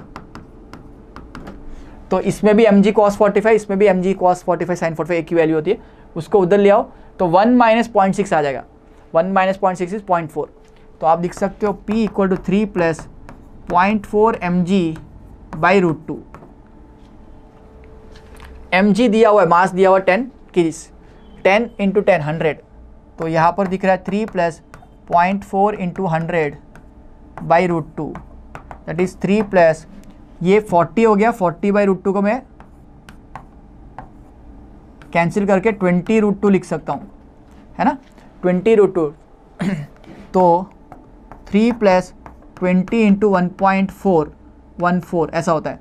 तो ये 28-29 के आसपास आ जाता है, 28.2 के आसपास आ जाता है, +3, तो ये 31.5 या 31.6 के आसपास आंसर आएगा। तो राउंडेस्ट नियरेस्ट इंटीजर के राउंड ऑफ करना होता है, बिकॉज सारे ऑप्शन इंटीजर में दिख रहे हैं। तो 31 के ऊपर वाला जो नेक्स्ट इंटीजर जो आपको दिख रहा है यहाँ पर 32 दिख रहा है, तो 32 will be the answer. Okay, this is the last question from our exam. I hope you enjoy this session. Hello बच्चों, वेलकम टू फिनिक्स एडू। चलिए पेटेक्स का वीडियो सॉल्यूशन डिस्कस करते हैं स्टैंडर्ड 11 केमिस्ट्री के लिए। Lesson question number 1, how many carbon atoms are present in 0.35 mole of glucose. तो बच्चों यहाँ पे मोल नंबर दिया हुआ है और नंबर ऑफ एटम्स पूछा हुआ है। सबसे पहले तो हम लोग नंबर ऑफ मॉलिक्यूल्स ढूंढ लेते हैं, number of moles into Avogadro number करके। तो नंबर ऑफ मोल्स है बेटा 0.35 into Avogadro number approximately 6 into 10⁻23 ले सकते हैं। तो बेटा ये 0.35 को just for the sake of convenience हम लोग 1/3 ले लेते हैं। 1/3 एज यू नो इज 0.33, तो 1/3 इंटू 6 करेंगे तो हो जाएगा 2 into 10⁻23। This many molecules are there. और बच्चों जैसे आप जान सकते हैं कि यहाँ पे ग्लूकोज का एक मॉलिक्यूल के अंदर कार्बन के कितने एटम्स हैं, कुल मिलाकर there are 6 atoms of carbon present in a molecule of glucose. तो चलिए यहाँ पे इंटू 6 करना पड़ेगा नंबर ऑफ एटम्स ढूंढने के लिए। So number of atoms will be equal to 6 into 6 into 2 into 10⁻23, that is 12 into 10⁻23, so 1.2 into 10⁻24 in standard form। चलिए ऑप्शन जरा देख लीजिए, अप्रोक्सीमेशन लगाया था हमने वैसे तो ये रहा अपना आंसर ऑप्शन सी। तो फर्स्ट क्वेश्चन काफ़ी इजी सा था, होपफुली आपका हो गया होगा। ऑप्शन सी यहाँ पे बच्चों आंसर है। Let us take the next question. Next question है 23.5 gram of sodium carbonate is dissolved in enough water to make 250 ml solution. If sodium carbonate dissociate completely, molar concentration of Na plus and CO3 minus ions respectively will be dash। तो बेटा एक बात clear है यहाँ पे कि Na2CO3 एक salt है, अगर वो पूरा डिसोसिएट होता है तो it gives you 2 Na plus and 1 CO3 2 minus ion. ठीक है, अच्छा यहाँ पे अपने को मास दिया हुआ है, as well as in the question itself we are also given the value of molar mass. तो इसके ऊपर से बेटा हमको सोडियम कार्बोनेट के मोल्स मिल जाएंगे। चलिए given mass 25.3 divide by molar mass कर देते हैं, तो ये हमको नंबर ऑफ मोल्स मिल जाएंगे। ये लगभग 1/4 0.24 के आसपास आ रहा है, 0.24 मोल। तो बेटा जैसा बात क्लियर है यहाँ पे कि अगर ये 0.24 मोल है तो डिसोसिएट होने पर इसके मोल डबल हो जाएंगे और ये सेम मोल्स रहेंगे यहाँ पे। तो इसका डबल 0.48 हो जाएगा और ये सेम रहेगा। ठीक है, चलिए तो इसमें सबसे पहले तो हमको पूछा हुआ है यहाँ पे मोलर कॉन्सेंट्रेशन ये दोनों आयन का क्या रहेगा। तो बेटा molar concentration means number of moles divide by volume in litre. तो यहाँ पे सॉल्यूशन का वॉल्यूम 250 ml दे रखा है, तो डिवाइड बाय 0.25 कर देंगे। डिवाइड बाय 0.25 मतलब 0.48 डिवाइड बाय 1/4, ये 4 ऊपर चला जाएगा बेटा, तो 4 8 32 हो जाएगा और 16 और 3 19 हो जाएगा। 1.92 मोलर जैसा आ रहा है, 1.92 मोलर, और दूसरा वाला जो है वो उसका हाफ हो जाएगा। 1.92 है तो ये 0.85 के आसपास कुछ आ रहा है, आई एम सॉरी 95 के आसपास। तो सोडियम आयन का कॉन्सेंट्रेशन 1.9 और दूसरे वाले का 0.95। ये देखिए दोनों ऑप्शन यहाँ पे बी में मैच हो रहे हैं, तो option B would be the answer. ठीक है, चलिए सोडियम आयन और कार्बोनेट आयन का मोलर कॉन्सेंट्रेशन हमने ढूंढ लिया, 1.92 और 0.95। नेक्स्ट क्वेश्चन लेते हैं, third option. Metallic oxide contains 60% of metal, equivalent weight of metal is dash. तो बेटा यहाँ पे 60% मेटल का मतलब है, मान लीजिए कि मेटल का ऑक्साइड है कुछ, तो अभी इसमें हमारे पास मेटल का 60% है, means 60 gram of metal and remaining 40 gram of oxygen is there. Total अगर हम लोग एज्यूम करें कि मेटल ऑक्साइड का मास 100 ग्राम है, तो बेटा आपको पता है कि इक्विवेलेंट वेट जो हमको मेटल का ढूंढने को बोला है is the mass of the metal which actually combines with 8 gram of oxygen, क्योंकि ऑक्सीजन का जो इक्विवेलेंट वेट है दैट इज 8 ग्राम। तो इसको अगर सॉल्व करना है तो हम लोग बोल सकते हैं कि अगर 40 ग्राम ऑक्सीजन के साथ 60 ग्राम मेटल कंबाइन होता है तो with 8 gram of oxygen how much, so 8 into 60 divide by 40। चलिए तो 8 5 40 और 12 5 तो 12 ग्राम ऑफ मेटल मिल रहा है, मतलब ये उसका इक्विवेलेंट वेट है बेटा। आंसर आ जाएगा ए, तो यहाँ पे आंसर हो जाएगा A, equivalent weight of the metal is 12। चलिए आगे बढ़ते हैं। Fourth one, which sample contains largest number of atoms. तो बेटा यहाँ पे सबसे ज़्यादा नंबर ऑफ एटम्स पूछे हुए हैं, थोड़ा केयरफुली करना पड़ेगा। चलो सबसे पहला जो सैंपल है 1 मिलीग्राम ऑफ ब्यूटेन। ब्यूटेन के अंदर हालांकि नंबर ऑफ एटम्स ज़्यादा हैं, पर मॉलिक्यूल 14 एटम्स इसमें होते हैं। 1 milligram of nitrogen, 1 milligram of sodium and 1 ml of water. बेटा यहाँ पे 1 ml ऑफ वाटर में you have to be careful. ये 1 ml ऑफ वाटर, वाटर का डेंसिटी आपको पता है बेटा, इट इज़ 1 ग्राम पर ml। तो ये 1 ml ऑफ वाटर का मतलब हो गया 1 ग्राम ऑफ वाटर बेटा। तो 1 ग्राम ऑफ वाटर और बाकी सब जो पैरामीटर्स है हमको मिलीग्राम में दिए हुए हैं, तो ज़्यादा लंबा ना गिनो तो उसके ऊपर से भी पता चल जाता है that the answer would be option D. Delhi would be the answer. ये आंसर क्यों हो जाएगा बेटा, बिकॉज ग्राम में मास जो है वो मिलीग्राम में मास से 1000 टाइम्स होता है, तो यहाँ पे सबसे ज़्यादा एटम्स होने चाहिए। अगर दूसरा यहाँ पे इसको अगर चेक करके देखें, 1 मिलीग्राम मतलब 1 इंटू 10⁻³ ग्राम डिवाइड बाय इसका मोलर मास अगर ब्यूटेन का कंसीडर करें तो 12 4 48 प्लस 10 58 इज द मास। ये इसका मोलर मास है, तो given mass upon molar mass कर लिया, इंटू एवोगैड्रो नंबर करेंगे, इंटू पर मॉलिक्यूल यहाँ पे 14 एटम्स हैं। तो बेटा इस तरह से हम लोग इसको सॉल्व कर पाएंगे। 14 4s लगभग 4 के आसपास अप्रॉक्सीमेट आ रहा है। 0.25 इंटू 10⁻³ अगर इसको हम लोग ना छेड़े तो ये इतना हो जाएगा, तो 0.00025 Na। ठीक है, डेसिमल यहाँ पे था, 3 पॉइंट हमने शिफ्ट कर दिया, तो इतने जो एटम्स हैं वो हमको देखने को मिलेंगे इन फर्स्ट ऑप्शन। अगर मैं वाटर का चेक करता हूँ तो given mass is 1 gram out of 18 into Avogadro number, और हर एक मॉलिक्यूल वाटर के अंदर how many atoms are there बेटा, 3 एटम है, तो कुल मिला के यहाँ पे आपको 1/6 मिलेगा। 1/6 is 0.10, 6 1 6 40, 6 6 36, 40 this way, so this is 0.166 into Avogadro number. तो बेटा एक्चुअली खाली ये रेफरेंस के लिए चेक किया था, पहले से ही पता है क्योंकि ये मास ग्राम में है वाटर वाला, तो सबसे ज़्यादा नंबर ऑफ एटम्स उसी में आने वाले हैं। ठीक है, चलिए तो option D would be the answer. ये काफ़ी बड़ा नंबर दिख रहा है, इंटू एवोगैड्रो नंबर करेंगे। यहाँ पे एक्चुअली हम सस्पेक्ट कर रहे थे ज़्यादा एटम्स हो सकते हैं, पर यहाँ पे भी एक्चुअली ऐसा है कि 0.00025 इंटू एवोगैड्रो नंबर जितना मिल रहा है। बाकी दो में भी अभी गिनने की कोई खास ज़रूरत नहीं है, चाहे तो आप गिन सकते हैं, वैसे आंसर डी आएगा। चलिए आगे बढ़ते हैं।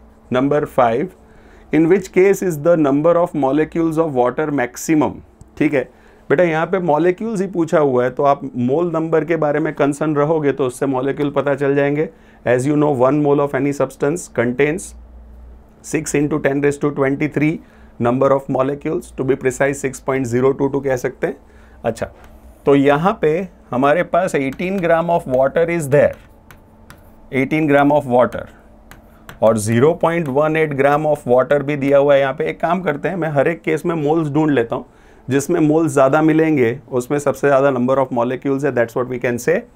तो पहला वाला जो केस है 18 ग्राम वाटर, तो 18/18 करेंगे तो क्या मिलेगा बेटा, 1 मोल मिलेगा यहाँ पे, 0.18, और इसका अगर मोलर मास देखें वाटर का तो 18 है, तो 0.18 डिवाइड बाई 18 10⁻² मोल हो जाएगा। चलो ये है अपना 0.00224 litre of water vapours at STP। तो बेटा आपको पता है कि 0.00224 लीटर, आपको पता है कि एक्चुअली 1 मोल जो वाटर होता है उसकी वेपर्स की volume at STP is going to be 22.4 litre. ऐसे तो कोई भी आइडियल गैस का वही होगा, तो 22.4 लीटर से डिवाइड करो, ये एक्चुअली 10⁻⁻⁴ मोल आ रहा है यहाँ पे। और लास्ट वन जो है that is 10⁻³ moles of water. तो आप देख लीजिए सभी के अंदर सबसे ज़्यादा मोल्स किसके मिल रहे हैं, पहले ऑप्शन में मिल रहे हैं 1 मोल। तो आंसर हो जाएगा अपना ऑप्शन ए। चलिए आगे बढ़ते हैं। Let us take number 6। Energy of hydrogen atom in ground state is given to you -13.6 electron volt, hence the energy in the second excited state is dash. बेटा सेकंड एक्साइटेड स्टेट का मतलब होता है कि जो इलेक्ट्रॉन है hydrogen का वो फर्स्ट एक्साइटेड स्टेट में सेकंड एनर्जी लेवल में और सेकंड एक्साइटेड स्टेट में थर्ड एनर्जी लेवल में होता है। तो ये n इज इक्वल टू 1 2 3 की अगर मैं बात करूं तो ये अपना फर्स्ट एक्साइटेड स्टेट, ये दूसरा एक्साइटेड स्टेट है। तो यहाँ पे n इज इक्वल टू 3 लेना है बेटा। तो आपको यहाँ पे एनर्जी पूछा हुआ है, En is -13.6 into Z² upon n²। Hydrogen के लिए Z की वैल्यू 1 का स्क्वायर 1 हो जाएगा और 3² इज 9। तो अगर मैं इसको डिवाइड बाय 9 करूँ -1.5 के आसपास आएगा। तो -1.5 electron volt, option C would be the answer. चलिए आगे बढ़ते हैं, इसमें ब्रैकेट में भी सी लिख देते हैं। Let us take number 7। which one of the following set of quantum number is not possible for 4p electrons। बेटा 4p में आपको पता है कि इसमें n की वैल्यू 4, l की वैल्यू जो है क्योंकि p है SPDF के हिसाब से l की वैल्यू 1 होनी चाहिए, m की वैल्यू -L2L मतलब -1 2 +1 होनी चाहिए, और s की जो वैल्यू है स्पिन क्वांटम नंबर की वैल्यू या तो प्लस या तो -½ होनी चाहिए। तो बेटा देखो फर्स्ट वन में ये सारे क्राइटेरिया फॉलो हो रहे हैं, सेकंड वन में भी कोई प्रॉब्लम नहीं है। m की वैल्यू -1 और 1 के बीच में 0 भी हो सकती है। अच्छा, but if you talk about the third option में ये जो मैग्नेटिक क्वांटम नंबर है its value is given to you 2। ये एक्चुअली -1 और 1 के बीच में नहीं है, that's why it is wrong. ये वाला गलत हो गया। लास्ट वन भी वेरीफाई कर लो, -1 m की वैल्यू ठीक है, ये हिसाब से ही है। तो दैट मीन्स यहाँ पे बेटा अपना आंसर, क्योंकि इन्होंने यही पूछा है नॉट पॉसिबल, तो अपना आंसर हो जाएगा ऑप्शन सी। ठीक है, चलिए नेक्स्ट क्वेश्चन लेते हैं। 8th one, de Broglie wavelength of an electron in 4th Bohr orbit is dash, where A0 represents the radius of first Bohr orbit. ठीक है बेटा, यहाँ पे डे ब्रोगाई वेवलेंथ का आपको फॉर्मूला पता है, lambda is equal to h/mv। अच्छा, mv को यहाँ पे रिप्लेस करना पड़ेगा। अगर आप एंगुलर मोमेंटम की बात करते हैं तो आपको पता है कि angular momentum of an electron in Bohr's model of atom mvr is equal to nh/2π। ठीक है बेटा, तो आप mv का इसके ऊपर से वैल्यू आइडेंटिफाई कर सकते हैं। mv हो जाएगा, ये एनर्जी लेवल जो है अपना, I think we are talking about 4th Bohr orbit, तो n की वैल्यू यहाँ पे 4 हो जाएगी, 4h/2π, और यहाँ पे अपने को लेना पड़ेगा नीचे R4। ठीक है, चलिए तो mv की वैल्यू को यहाँ पे अगर सब्सटीट्यूट कर देते हैं हम लोग तो ये हो जाएगा 2h, पाई ऊपर ले लीजिए, पाई इंटू R4। बेटा आपको पता है कि 4th बोर ऑर्बिट जो है रेडियस की फॉर्मूला होती है A0 इंटू n²/z। हाइड्रोजन के लिए z की वैल्यू तो 1 है और n² का मतलब हो जाएगा 16, 4² मतलब 16। सो R4 का वैल्यू हमको मिल रहा है 16। यहाँ पे हम लोग वो वैल्यू डाल देंगे, तो h कैंसिल कर दीजिए, pi into 16 A0 divide by 2, चलिए ये कैंसिल कर दीजिए, 8 2 16, सो 8 पाई A0 will be the value. So 8 pi A0, option D would be the answer. चलिए नेक्स्ट क्वेश्चन लेते हैं, ऑप्शन डी लिख देते हैं यहाँ पे। 9th one, the energy of second Bohr orbit of hydrogen atom is -328 kilo joule. ठीक है, ये सेकंड बोर ऑर्बिट की एनर्जी है, E2 हमको दे रखी है -328 kilo joule per mole, hence the energy of 4th Bohr orbit would be dash. तो divide by E4 कर देते हैं। ठीक है, तो ये आइडिया हमको लग जाएगा। चलो, तो अगर मैं यहाँ पे फॉर्मूला लगाता हूँ E2 के लिए, तो बेटा आपको पता है कि energy is directly proportional to Z²/n²। Bohr's model के अंदर एनर्जी जो है that is directly proportional to Z²/n²। ठीक है, तो E2 की जगह पे यहाँ पे ऐसे तो हाइड्रोजन की बात चल रही है तो Z1 ही है, 1 स्क्वायर अपॉन n स्क्वायर मतलब 2 का स्क्वायर 4 हो जाएगा, और नीचे E4 मतलब 1 स्क्वायर 1 डिवाइड बाय 4 स्क्वायर मतलब 16। चलिए, तो ये 4 4 जा 16 हो जाएगा, ये ऊपर जाएगा 1, तो ये तो सब 1 स्क्वायर 1 ही है। तो इसके ऊपर से आपको E4 मिल जाएगा बेटा -328 डिवाइड बाय 4, तो 8 4 जा 32 और 4 2 जा, ठीक है बेटा। तो -82 kilo joule per mole would be the value of E4। तो इससे आपको E4 मिल जाएगा -82 kilo joule per mole. Option D would be the answer. चलिए नेक्स्ट वन लेते हैं, 10th क्वेश्चन लेते हैं बेटा। Number of photons emitted per second by a 60 watt source of monochromatic light of wavelength 663 nanometre is dash. यहाँ पे आपको Planck's constant की वैल्यू भी दी हुई है। अच्छा बेटा, आपको ये पता है कि पावर जो होता है, power is equal to work done in unit time. अभी पर सेकंड की बात हमने पढ़ी यहाँ पे, पर सेकंड मतलब टाइम आपको 1 सेकंड लेना है, तो W आपको मिल जाएगा power is 60 what into time करेंगे तो 1 सेकंड, तो ये हो जाएगा बेटा 60 जूल। तो W का वैल्यू हमारे पास क्लियर है, एनर्जी का वैल्यू। अच्छा, एनर्जी के लिए अगर हम लोग प्लैंक्स इक्वेशन के ऊपर से फॉर्मूला लगाएंगे तो NhC अपॉन लैम्बडा करके we can find out the value of n। तो यहाँ पे n क्या हो जाएगा 60 इंटू लैम्बडा। लैम्बडा मतलब वेवलेंथ, वेवलेंथ यहाँ पे दे रखी है 663 नैनोमीटर बेटा। चलिए, तो 663 into 10⁻⁻9 metre, so this is going to be 6.63 into 10⁻⁻7 metre, ठीक है। चलिए, इसको स्टैंडर्ड फॉर्म में हमने कन्वर्ट कर दिया, तो लैम्बडा की जगह पे 6.63 इंटू 10⁻⁻7 लिख देते हैं, डिवाइड बाय h की जो वैल्यू है Planck constant is 6.63 into 10⁻34 into c मतलब velocity of light in vacuum that you know, ये हो जाएगा 3 इंटू 10⁸ मीटर पर सेकंड। चलिए, इसको कैंसिल कर दीजिए। ये हमको मिल रहा है 20 इंटू 10⁻⁻7। अच्छा, ये नीचे डिनोमिनेटर में आप चेक कर लीजिए बेटा, -34 + 8 अगर आप करोगे तो ये मिल रहा है हमको -26, तो ऊपर जाएंगे तो +26 हो जाएगा। 26 - 7 कर दीजिए तो 10⁻19 मिलेगा।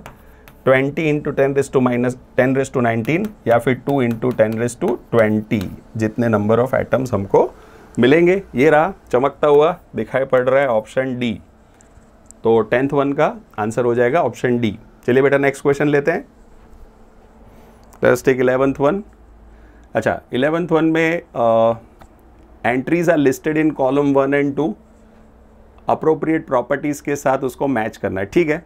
Helium, chlorine, calcium, lithium, high electron affinity. High electron affinity में आप लिख सकते हो बेटा क्लोरीन का इलेक्ट्रॉन एफिनिटी सबसे ज़्यादा होता है।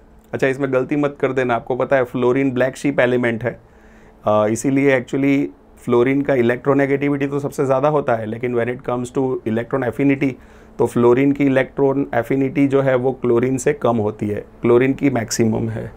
अच्छा, स्ट्रॉन्गेस्ट रिड्यूसिंग एजेंट। अच्छा ठीक है, ये भी हमको पता है कि लिथियम जो है उसका ऑक्सीडाइज होने का टेंडेंसी बहुत ज़्यादा है, तो it is actually a very strong reducing agent. जो सब्सटेंसेस बहुत इजीली ऑक्सीडाइज होके इलेक्ट्रॉन्स देते हैं वो दूसरे सब्सटेंस को रिड्यूस करने में हेल्प करते हैं, तो they are very good reducing agents बोल सकते हैं। मोस्ट इलेक्ट्रोपॉजिटिव एलिमेंट में ये चारों में से कैल्शियम लिखना पड़ेगा, और हीलियम हाईएस्ट आयनाइजेशन एंथैल्पी। ठीक है, हीलियम का साइज़ भी बहुत छोटा है और इनर्ट गैस है, तो ionisation enthalpy will be very high. तो ये हिसाब से देख लीजिए ज़रा, 1 के साथ 4, अच्छा ए के साथ 4 में ही आंसर पता चल जा रहा है बेटा, बाकी सब भी वेरीफाई कर लो। बी के साथ 1, सी के साथ 2 आ रहा है और डी के साथ 3 आ रहा है, ठीक है। तो हर तरीके से बी इज़ ओके, तो option B would be the answer. चलिए नेक्स्ट क्वेश्चन ले लेते हैं, number 12। In which of the following arrangements the order is not according to the property indicated against it. ठीक है, फर्स्ट ऑप्शन देखिए, first option में आपको मेटालिक रेडियस के बारे में बताया हुआ है, लिथियम, सोडियम, पोटेशियम, रुबिडियम। बेटा आप जानते हैं कि ये सारे जो एलिमेंट्स है अल्कली मेटल्स है। अल्कली मेटल्स ग्रुप में जैसे जैसे आप नीचे जाओगे वैसे वैसे रेडियस जो है वो बढ़ता है, ठीक है। तो मेटालिक रेडियाई जो है वो बढ़ेगा। BrFCl increasing electron gain enthalpy with negative sign, ठीक है, ये बात भी सही है। एक्चुअली क्लोरीन जो है अभी हमने बात किया कि उसकी इलेक्ट्रॉन एफिनिटी सबसे हाई है, तो इलेक्ट्रॉन गेन एंथैल्पी में वो फ्लोरीन से आगे होगा, सही है। थर्ड ऑप्शन जो है boron greater than carbon greater than carbon is less than nitrogen is less than oxygen, increasing first ionisation enthalpy. अच्छा यहाँ पे एक प्रॉब्लम है actually, if you would see nitrogen और ऑक्सीजन का जो फर्स्ट आयोनेशन एंथैल्पी का ऑर्डर है वो यहाँ पे उल्टा दिया हुआ बेटा। नाइट्रोजन आपको पता है, if you actually talk about the electronic configuration of nitrogen, it is 1s2 2s2 2p3। तो यहाँ पे 2p3 में हमारे पास हाफ फिल्ड सब शेल है।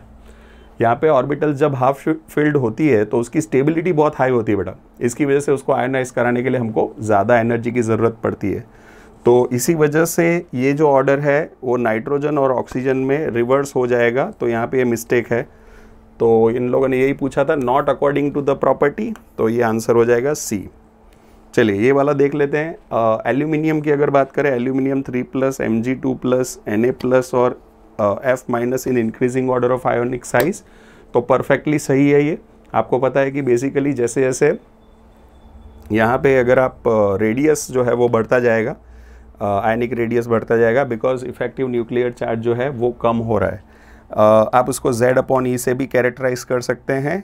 Z मतलब एटॉमिक नंबर, ये सबका एटॉमिक नंबर की अगर मैं बात करूं तो ये लिख दिया मैंने, divide by actually all of them are isoelectronic species, ठीक है। अगर ट्रेंड याद नहीं है तो खाली इस तरह से आप इफेक्टिव न्यूक्लियर चार्ज गिन के सबके पास 10 इलेक्ट्रॉन है, तो ये आएगा 1.3, ये 1.2, ये 1.1 और ये 0.9। तो आपको पता है जैसे जैसे इफेक्टिव न्यूक्लियर चार्ज कम होता है वैसे वैसे रेडियस बढ़ता है, बिकॉज इफेक्टिव न्यूक्लियर चार्ज और जो रेडियाई है वो दोनों एक दूसरे के इन्वर्सली प्रोपोर्शनल होते हैं, ठीक है। चलिए तो ये डी वाला भी सही था, तो गलत जो इन्होंने पूछा है वो है सी। ऑलराइट, चलिए आगे बढ़े। Number 13, among the following oxides which one is most basic. आपको पता है जनरली कि मेटल ऑक्साइड्स जो होते हैं बेटा, metal oxides that are basic in nature, non metal oxides जो होते हैं वो जनरली एसिडिक नेचर के होते हैं। अच्छा, इसमें एक्चुअली यहाँ पे एक अपने को नॉन मेटल ऑक्साइड दे रखा है डाइनाइट्रोजन पेंटॉक्साइड N2O5, तो ये तो क्लियर हो गया कि ये नॉन मेटल होने की वजह से एसिडिक है, तो ये बेसिक तो नहीं है।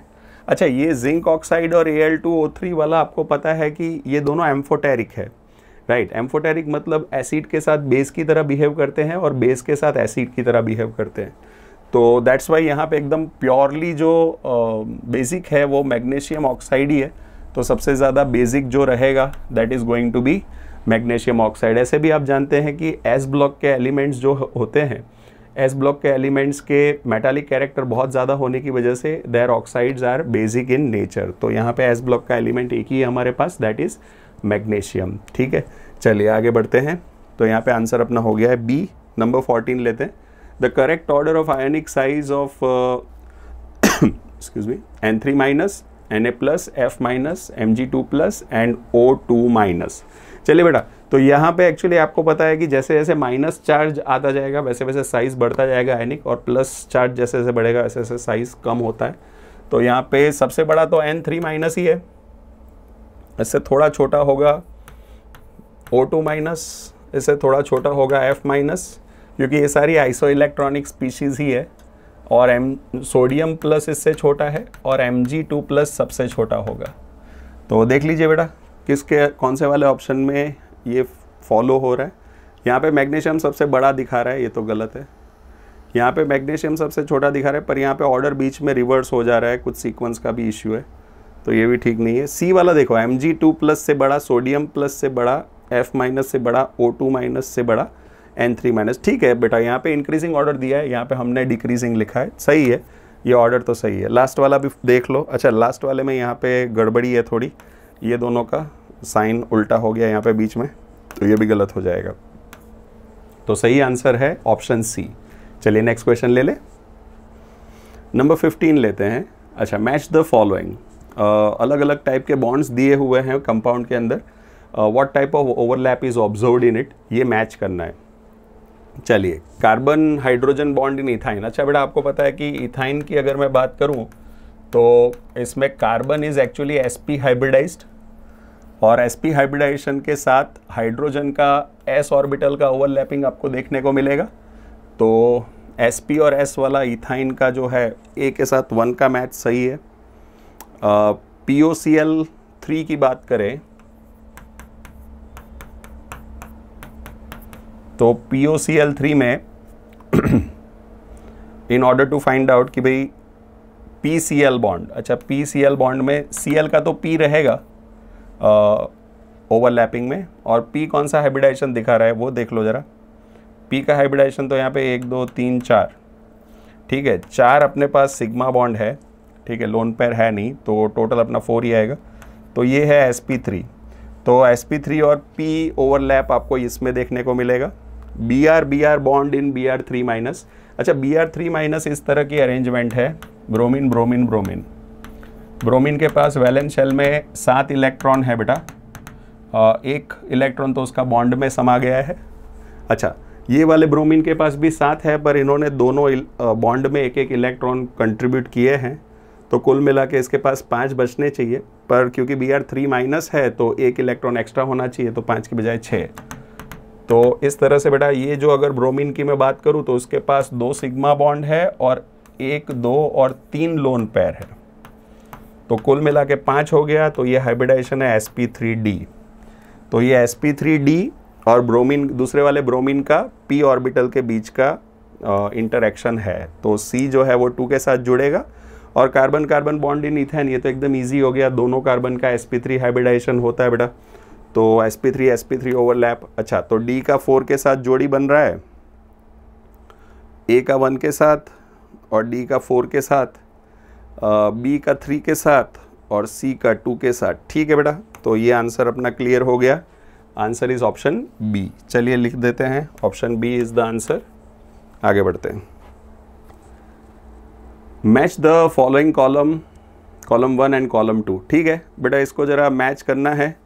यहाँ पे सीधी सी बात है, हमने अभी Br3 माइनस का चेक किया था बेटा, Br3 सिमिलर जैसा ही क्वेश्चन कुछ आ गया, और इसका हाइब्रिडाइजेशन हमने देखा था कि जो सेंट्रल एटम है उसका हाइब्रिडाइजेशन होता है sp3d, ठीक है बेटा। Bf3 आप जानते हैं कि उसके अंदर sp2 हाइब्रिडाइजेशन होता है बेटा, क्योंकि इसके पास Bf3 में आपके पास खाली 3 सिग्मा बॉन्ड है, कोई भी लोन पेयर नहीं है, तो ये sp2 हाइब्रिडाइजेशन होना चाहिए। तो sp2 हाइब्रिडाइजेशन इन Bf3। SO4 माइनस की अगर मैं बात करूं तो SO4 माइनस को इस तरह से लिखा जा सकता है, यहाँ पे सल्फर के पास अगर देखें तो आपके पास कितने, 4, कुल मिला के 4 सिग्मा बॉन्ड मिल रहे हैं, तो 4 सिग्मा बॉन्ड मिल रहे हैं, कोई भी लोन पेयर नहीं है, तो दैट मीन्स टोटल 4 हो गया। ये sp3 हाइब्रिडाइजेशन सिग्निफाई कर रहा है।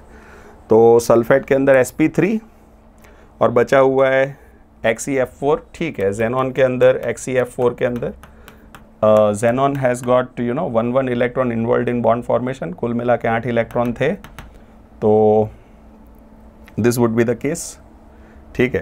तो यहाँ पे 4 5 6 7 8, ठीक है।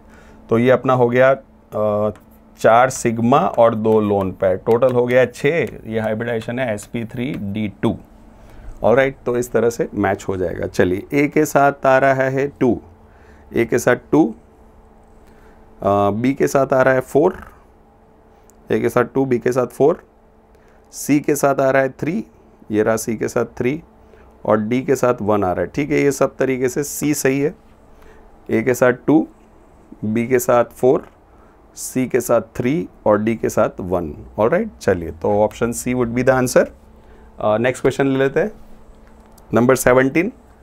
क्वेश्चन नंबर 17 है बेटा, O22+ has bond order of dash. बेटा आपको पता है कि ऑक्सीजन के अंदर इसका जो बॉन्डिंग मॉलिक्यूलर ऑर्बिटल होता है उसके अंदर 6 इलेक्ट्रॉन हैं 2p वाली बॉन्डिंग में, और एक एक अनपेड होते हैं यहाँ पे एंटी बॉन्डिंग में।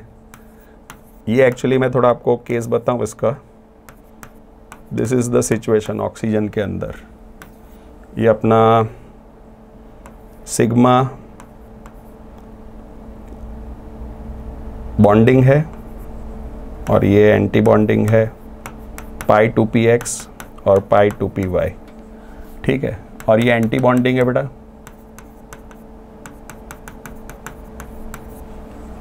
ठीक है, और ये एंटी बॉन्डिंग सिग्मा 2pz। तो अगर देखा जाए ऑक्सीजन के अंदर ये सिचुएशन है बेटा, हम 1s और 2s में नहीं बना रहा हूँ, ये एक्चुअली अपना जो मॉलिक्यूलर ऑर्बिटल थियरी के हिसाब का डायग्राम है वही चेक कर रहे हैं। O2+ की बात करूँ तो ये दोनों इलेक्ट्रॉन्स यहाँ पे से हट जाएंगे बेटा। अगर ये हट गए तो उसका मतलब है बॉन्डिंग वाले 3 की कंपैरिजन में यहाँ पे तो 0 है, तो 3 पैर थी तो 6/0 डिवाइड बाई 2, तो 3 बॉन्ड मिल जाएंगे बेटा। तो O2+ का जो बॉन्ड ऑर्डर है that is going to be 3, ठीक है। अच्छा, यहाँ पे एक्चुअली आगे वाले जो 1s और 2s के अपने बॉन्डिंग और एंटी बॉन्डिंग इलेक्ट्रॉन्स है उसको हमने इग्नोर किए, तो वो 4 कैंसल आउट ही हो रहे थे इसीलिए। तो एक्चुअली यहाँ पे 10-4 करके भी किया जा सकता है। ऑलराइट, चलिए, तो यहाँ पे आंसर हो गया अपना ऑप्शन सी। आगे बढ़ते हैं 18th one, increasing order of bond length. Bond length पूछ रहा है बेटा, याद रखना यहाँ पे गलती होने का पूरा चांस है। आप बॉन्ड ऑर्डर ढूंढते ढूंढते बॉन्ड ऑर्डर मत लिख देना। तो you have to first of all find out the bond order. और बॉन्ड ऑर्डर और बॉन्ड लेंथ इन्वर्स प्रोपोर्शन में होती है। Bond length is inversely proportional to bond order, ठीक है। चलिए, सबसे पहले मैं बात करता हूँ नाइट्रिक ऑक्साइड के बारे में। नाइट्रिक ऑक्साइड का अगर बॉन्ड ऑर्डर हम लोग डिटरमाइन करते हैं तो नाइट्रोजन के पास 2p के अंदर 3 इलेक्ट्रॉन है, इसके पास 4, कुल मिला के 7 इलेक्ट्रॉन की जो अरेंजमेंट है अपनी, इसको अगर हम लोग देखें तो कुल मिला के 7 इलेक्ट्रॉन हो गए। तो 1 2 3 4 5 6 और 7, ठीक है। तो नाइट्रिक ऑक्साइड के अंदर 1s और 2s के तो बैलेंस आउट हो जाएंगे, वो कैंसिल भी हो लेंगे। यहाँ पे बॉन्डिंग और एंटी बॉन्डिंग का रेशियो जो अगर हम लोग लेंगे तो this is going to be 6 - 1/2, तो ये हो जाएगा 2.5। तो नाइट्रिक ऑक्साइड का बॉन्ड ऑर्डर अपने को मिल रहा है 2.5। NO+, अच्छा NO+ अगर लूँ तो यहाँ पे से एक इलेक्ट्रॉन मुझे हटा देना पड़ेगा, तो 6 - 0 हो जाएगा, तो इसका बॉन्ड ऑर्डर 3 आएगा। और NO- में एक और इलेक्ट्रॉन इंसर्ट करना पड़ेगा, तो 6 - 2 करेंगे तो 4 हो जाएगा, 4 डिवाइड बाई 2 मतलब 2 आएगा, तो इसका बॉन्ड ऑर्डर 2 है। तो बेटा बॉन्ड ऑर्डर का जो सीक्वेंस है वो हो जाएगा, सबसे छोटा जो है वो NO-, इससे बड़ा NO, और सबसे बड़ा जो है वो NO+ हो जाएगा। बेटा जैसे मैंने किया बोला आपको कि बॉन्ड लेंथ का ऑर्डर बॉन्ड ऑर्डर से रिवर्स होगा, तो बॉन्ड लेंथ का ऑर्डर डिसाइड करने के लिए NO- सबसे बड़ा, फिर NO और सबसे छोटा NO+, ठीक है।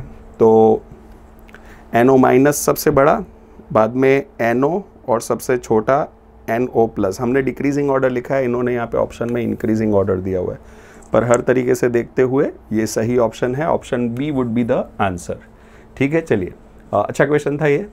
19th वन लेते हैं, correct order of bond length. अच्छा, ये सिमिलर जैसा क्वेश्चन है, इसमें भी बॉन्ड लेंथ का बोला हुआ है बेटा। तो बॉन्ड लेंथ जैसे आपको पता है कि भाई is inversely proportional to bond order. चलिए, अगर मैं कार्बन मोनोऑक्साइड की बात करूं तो कार्बन मोनोऑक्साइड के अंदर carbon has got 2 electrons in 2p, oxygen के पास 4 होते हैं, कुल मिला के 6 इलेक्ट्रॉन्स है बेटा। अगर 6 इलेक्ट्रॉन्स की अगर बात करते हैं तो इसके पास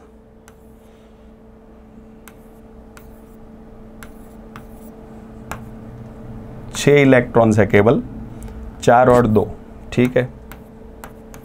तो इसका मतलब ये हुआ कि 6 - 0 करेंगे बेटा, तो 6 - 0/2, तो ये मिलेगा आपको 3। तो कार्बन मोनोऑक्साइड का जो बॉन्ड ऑर्डर है बेटा वो 3 है, ठीक है। अच्छा, कार्बन डाइऑक्साइड की अगर मैं बात करता हूं तो carbon dioxide is a molecule like this, सीधा सा दिख रहा है आपको, 2 बॉन्ड दोनों तरफ है, तो कार्बन डाइऑक्साइड का बॉन्ड ऑर्डर तो क्लियर है, इट इज 2। अच्छा, कार्बोनेट आयन की अगर मैं बात करूं CO3 2-, तो इसको इस तरह से दिखा सकते हैं बेटा, डबल बॉन्ड O, ये O- और माइनस, ठीक है। ये CO3 2- का अरेंजमेंट है। तो इसका बॉन्ड ऑर्डर अगर एवरेज निकालूं मैं, यहाँ पे ये एक्चुअली सबके बीच में स्विच होता रहता है रेजोनेंस की वजह से, तो कुल मिला के आपके पास 2 3 और 4 बॉन्ड है, और कुल मिला के 3 कार्बन ऑक्सीजन है, तो डिवाइड बाई 3, ये 1.33 आएगा इसका बॉन्ड ऑर्डर। तो 1.33 है, कार्बोनेट का 1.33। चलिए, तो ये अपने आप अरेंज हो गया है बॉन्ड ऑर्डर के हिसाब से। तो बॉन्ड लेंथ के हिसाब से अरेंज करेंगे तो कार्बन मोनोऑक्साइड का सबसे कम, इससे बड़ा कार्बन डाइऑक्साइड का, और सबसे बड़ा बॉन्ड लेंथ जो है वो आएगा कार्बोनेट के अंदर। चलिए, कार्बोनेट का सबसे बड़ा बॉन्ड लेंथ, फिर कार्बन डाइऑक्साइड का उससे छोटा, और सबसे कम बॉन्ड लेंथ है कार्बन मोनोऑक्साइड में। तो बेटा यहाँ पे ऑप्शन ए के अंदर डिक्रीजिंग ऑर्डर है, हमने इंक्रीजिंग लिखा है, तो वो हिसाब से ऑप्शन ए सही है। तो option A would be the answer. Number 19, again a very good question. Number 20 की बात करते हैं। अच्छा, इसमें सीधा शेप ही पूछा हुआ है, तो आप शेप सीधा सीधा कनेक्ट कर दो। सबसे पहला तो BrF3SF4 BrO3 माइनस NH4+। चलो, NH4+ में सीधा हमको दिख रहा है कि एमोनियम आयन में टेट्राहेड्रल है, डी के साथ पी आएगा। अच्छा, डी के साथ पी वाला एक ही ऑप्शन दिख रहा है, देखो बेटा, डी के साथ पी वाला तो एक ही ऑप्शन है। सी ऑप्शन के अंदर क्यू दिख रहा है, BrO3 माइनस में पिरामिडल, बी के साथ एस दिख रहा है बैंड टी शेप्ड, और ए के साथ आर दिख रहा है सी सॉ शेप्ड। ठीक है बेटा, तो ऑप्शन बी जो है यहाँ पे अपना आंसर हो जाएगा। चलिए, again a very easy question, direct एक से ही हो जा रहा है, लंबा कुछ गिनने की ज़रूरत भी नहीं है। 21, CaBr2 के 0.5 mole is mixed with 0.2 mole of K3PO4, maximum number of moles of calcium phosphate obtained will be dash. ठीक है बेटा, यहाँ पे एक इक्वेशन भी दे रखा है, 3 CaBr2 plus 2 K3PO4 gives calcium phosphate plus 6 moles of KBr।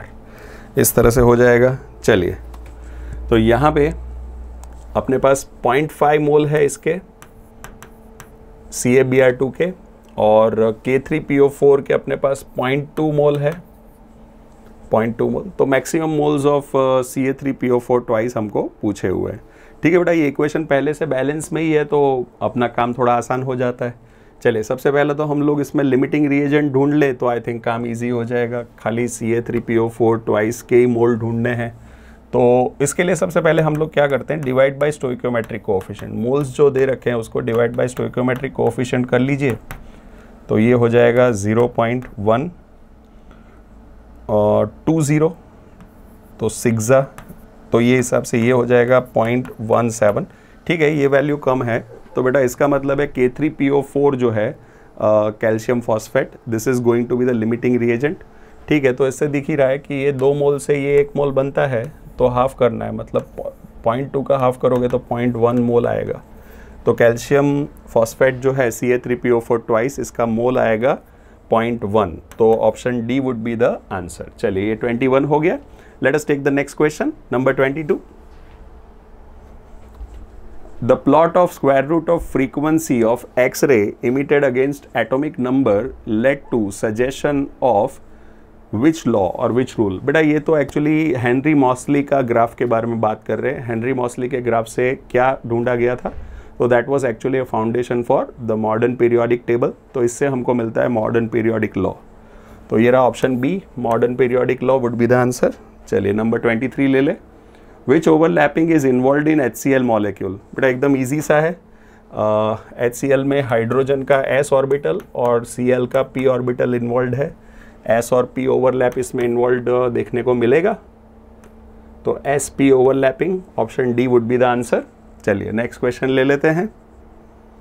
Number 24, which one of the following set of quantum number represents highest energy level in an atom? ठीक है, बेसिकली n और l के ऊपर से आप गिन सकते हो। आपको पता है कि n प्लस l की वैल्यू जिसके अंदर सबसे बड़ी मिलती है उसका एनर्जी सबसे ज़्यादा होता है।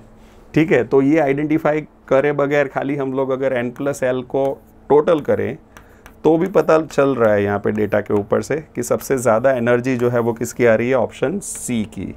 फिर भी आप चाहें तो हर एक सब शेल कौन सा रिप्रेजेंट हो रहा है वो n और l के ऊपर से आप ढूंढ सकते हैं। जैसे यहाँ पे n इज इक्वल टू 4 और l इज इक्वल टू 0 है, तो दिस इज 4s। दूसरा वाला जो है दिस इज 3p, l 1 दिया हुआ है, तो फिर यहाँ पे ये 3d है और चौथा वाला जो है L0 है तो ये 3s है। तो बेटा आपको पता है कि एक्चुअली इसमें 3s की एनर्जी सबसे कम, इससे ज़्यादा 3p की, उससे ज़्यादा 4s की और सबसे ज़्यादा 3d की। तो 3d would be the answer. ये रहा ऑप्शन सी। ठीक है, ऐसे भी गिना जा सकता है। चलिए आगे बढ़ते हैं। Let us come to the last question of this test. अच्छा, इंट्रामोलिकुलर हाइड्रोजन बॉन्ड, इसके बारे में बात है। It is absent. एब्सेंट किस में है ये पूछ रहे हैं।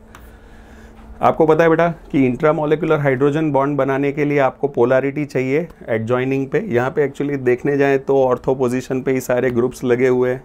अच्छा, यहाँ पे नाइट्रो में अपने पास एक नेगेटिव भी हो जाएगा, यहाँ पे ऑक्सीजन में नेगेटिव और हाइड्रोजन पे पॉजिटिव है। ठीक है, अगर ऑर्थो नाइट्रोफिनॉल का अगर हम लोग चेक करते हैं बेटा, तो ये अपना फिनॉल है और ये अपना नाइट्रो है।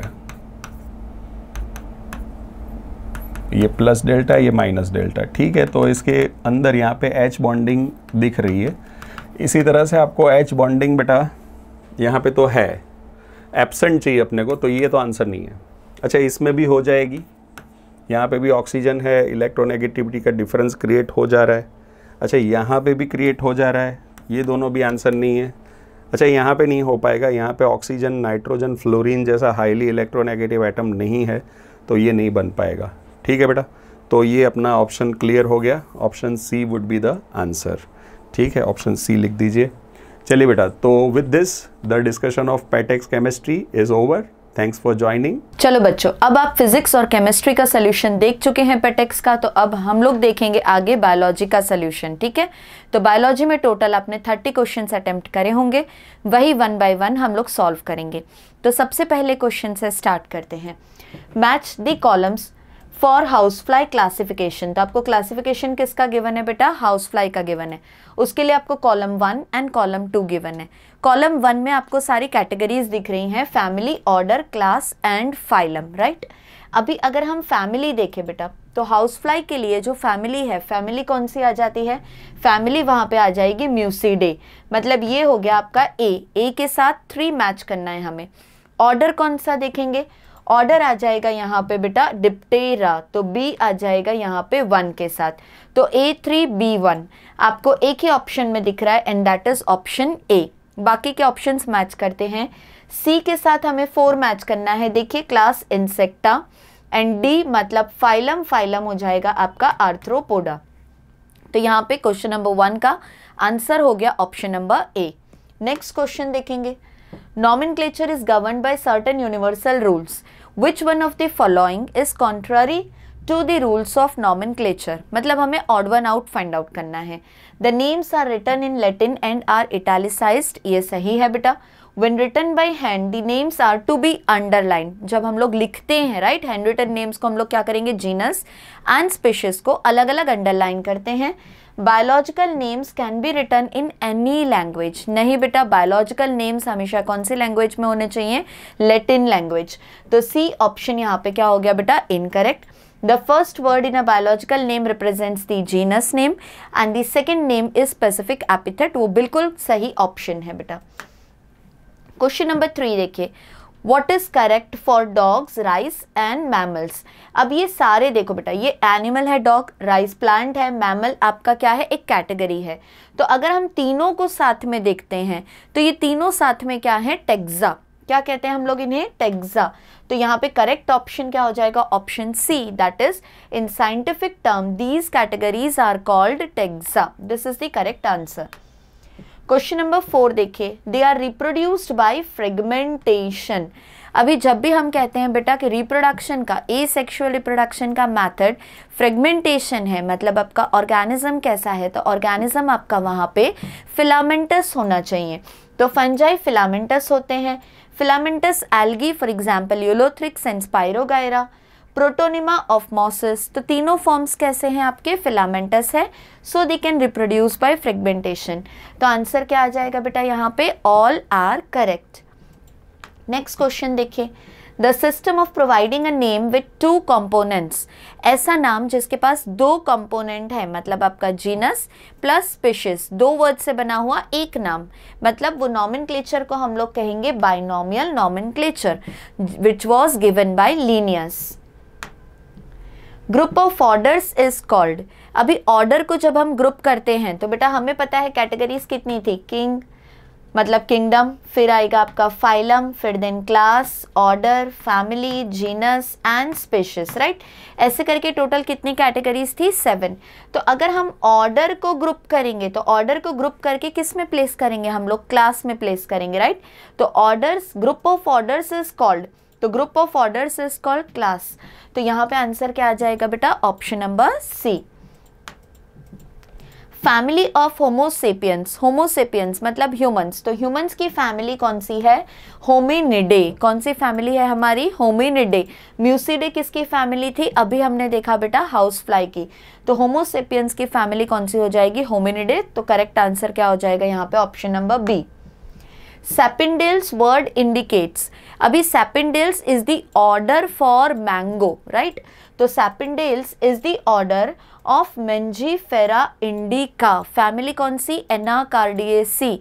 ऑर्डर कौन सा रहेगा बेटा वहां पे, सैपिंडेल्स। तो order of Mangifera indica, option A is the correct answer. The main organelle involved in modification and routing of newly synthesized proteins, ठीक है, to their destination is, अभी आपका जो एंडोप्लाज्मिक रेटिकुलम होता है बेटा वो भी प्रोटीन का थोड़ा बहुत मॉडिफिकेशंस करते हैं लाइक योर गोल्जी बॉडीज। तो यहाँ पे करेक्ट आंसर क्या हो जाएगा, option number D, that is endoplasmic reticulum.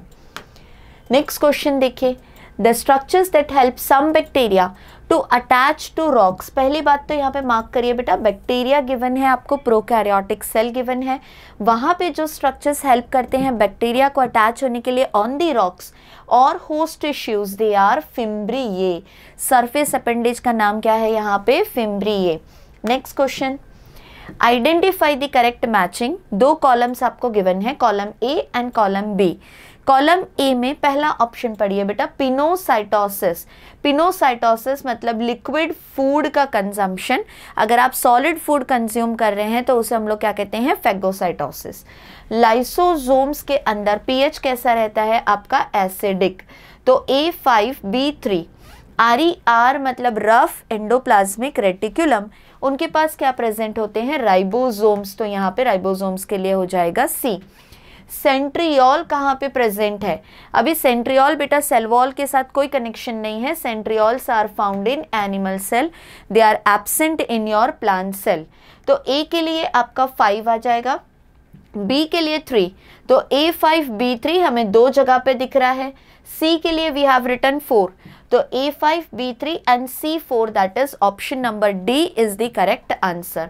Next question देखेंगे बेटा, in Golgi body it is found. Golgi body में कौन सा कंपोनेंट प्रेजेंट है आपसे पूछ रहे हैं बेटा, गोल्जी बॉडी क्या फॉर्म कर रहे हैं वो नहीं पूछ रहे। गोल्जी बॉडी में कौन सा कंपोनेंट प्रेजेंट है, तो आंसर इज सिस्टर्ने।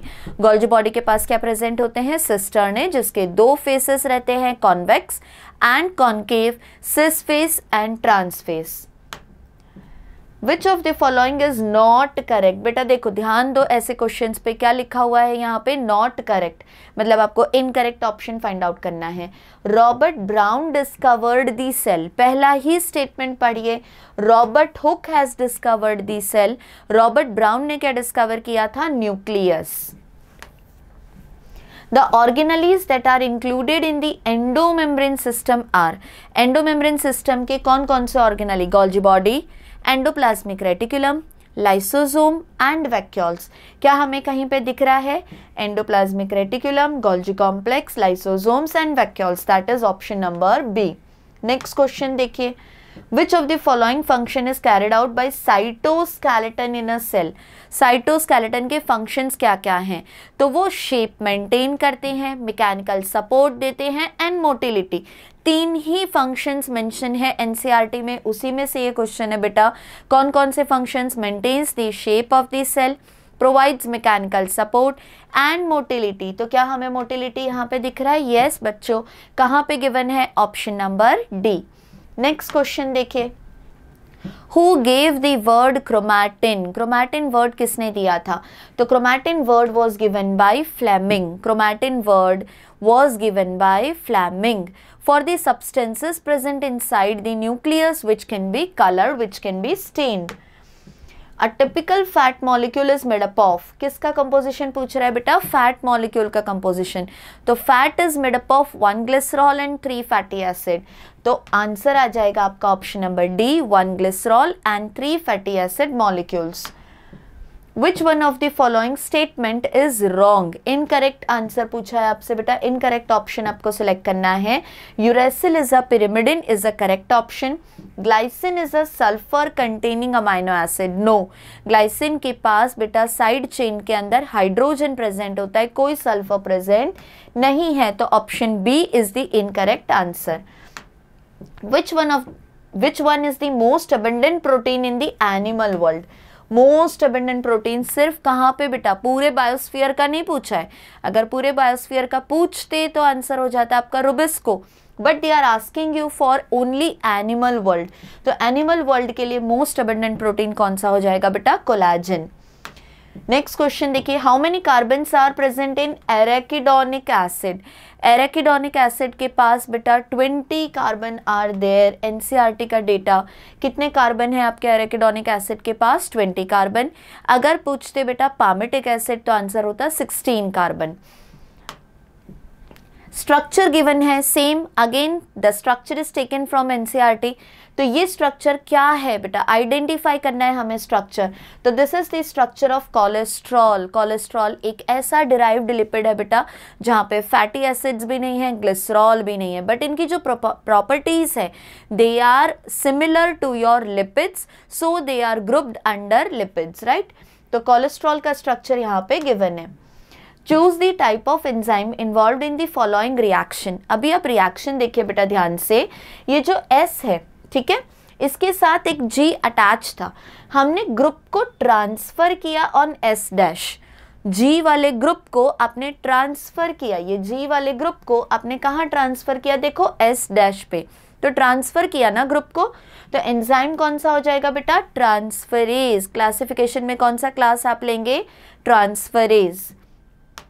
नेक्स्ट देखिए, what is absent in DNA. तो डीएनए के अंदर बेटा यूरासिल नहीं होता, यूरासिल की जगह पे कौन सा पिरिमिडिन प्रेजेंट होता है, thymine.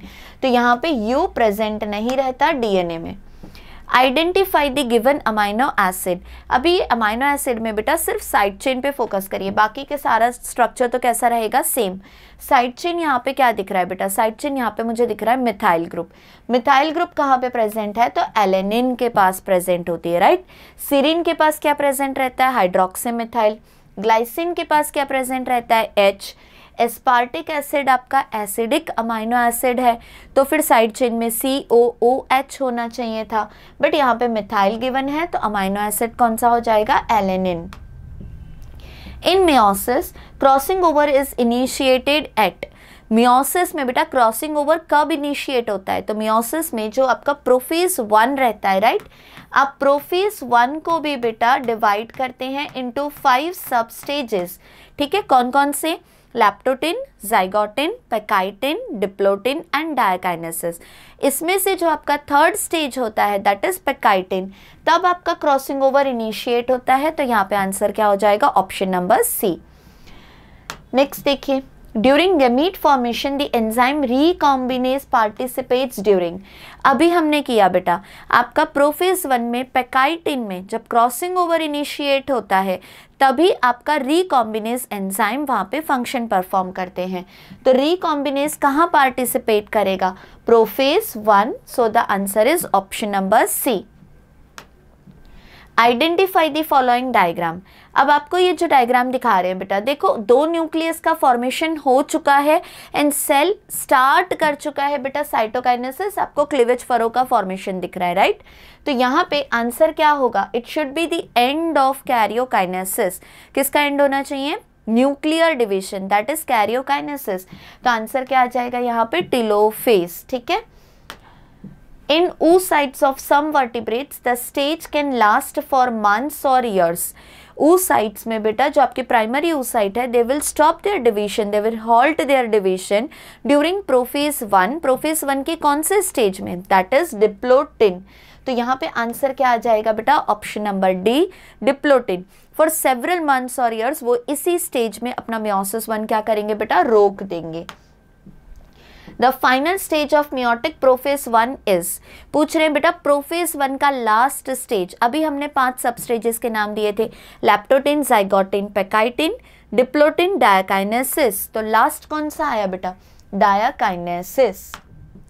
In which phase synapsis process starts, synapsis का मतलब होता है बेटा पेयरिंग ऑफ होमोलोगस क्रोमोसोम, किसका पेयरिंग होता है, आपके होमोलोगस क्रोमोसोम्स का, वो कौन से स्टेज में स्टार्ट हो रहा है पूछ रहे हैं बेटा, तो लैप्टोटिन वाज द फर्स्ट स्टेज जहाँ पे कंडेंसेशन होता है, सेकेंड स्टेज कौन सा है आपका, जाइगोटिन, तो जाइगोटिन में बेटा पेयरिंग स्टार्ट होता है, सिनेप्सिस स्टार्ट होता है by the formation of synaptonemal complex, तो यहाँ पे zygotene is the second stage of prophase 1, हमें आंसर कहाँ दिख रहा है, option C, during second stage of prophase 1।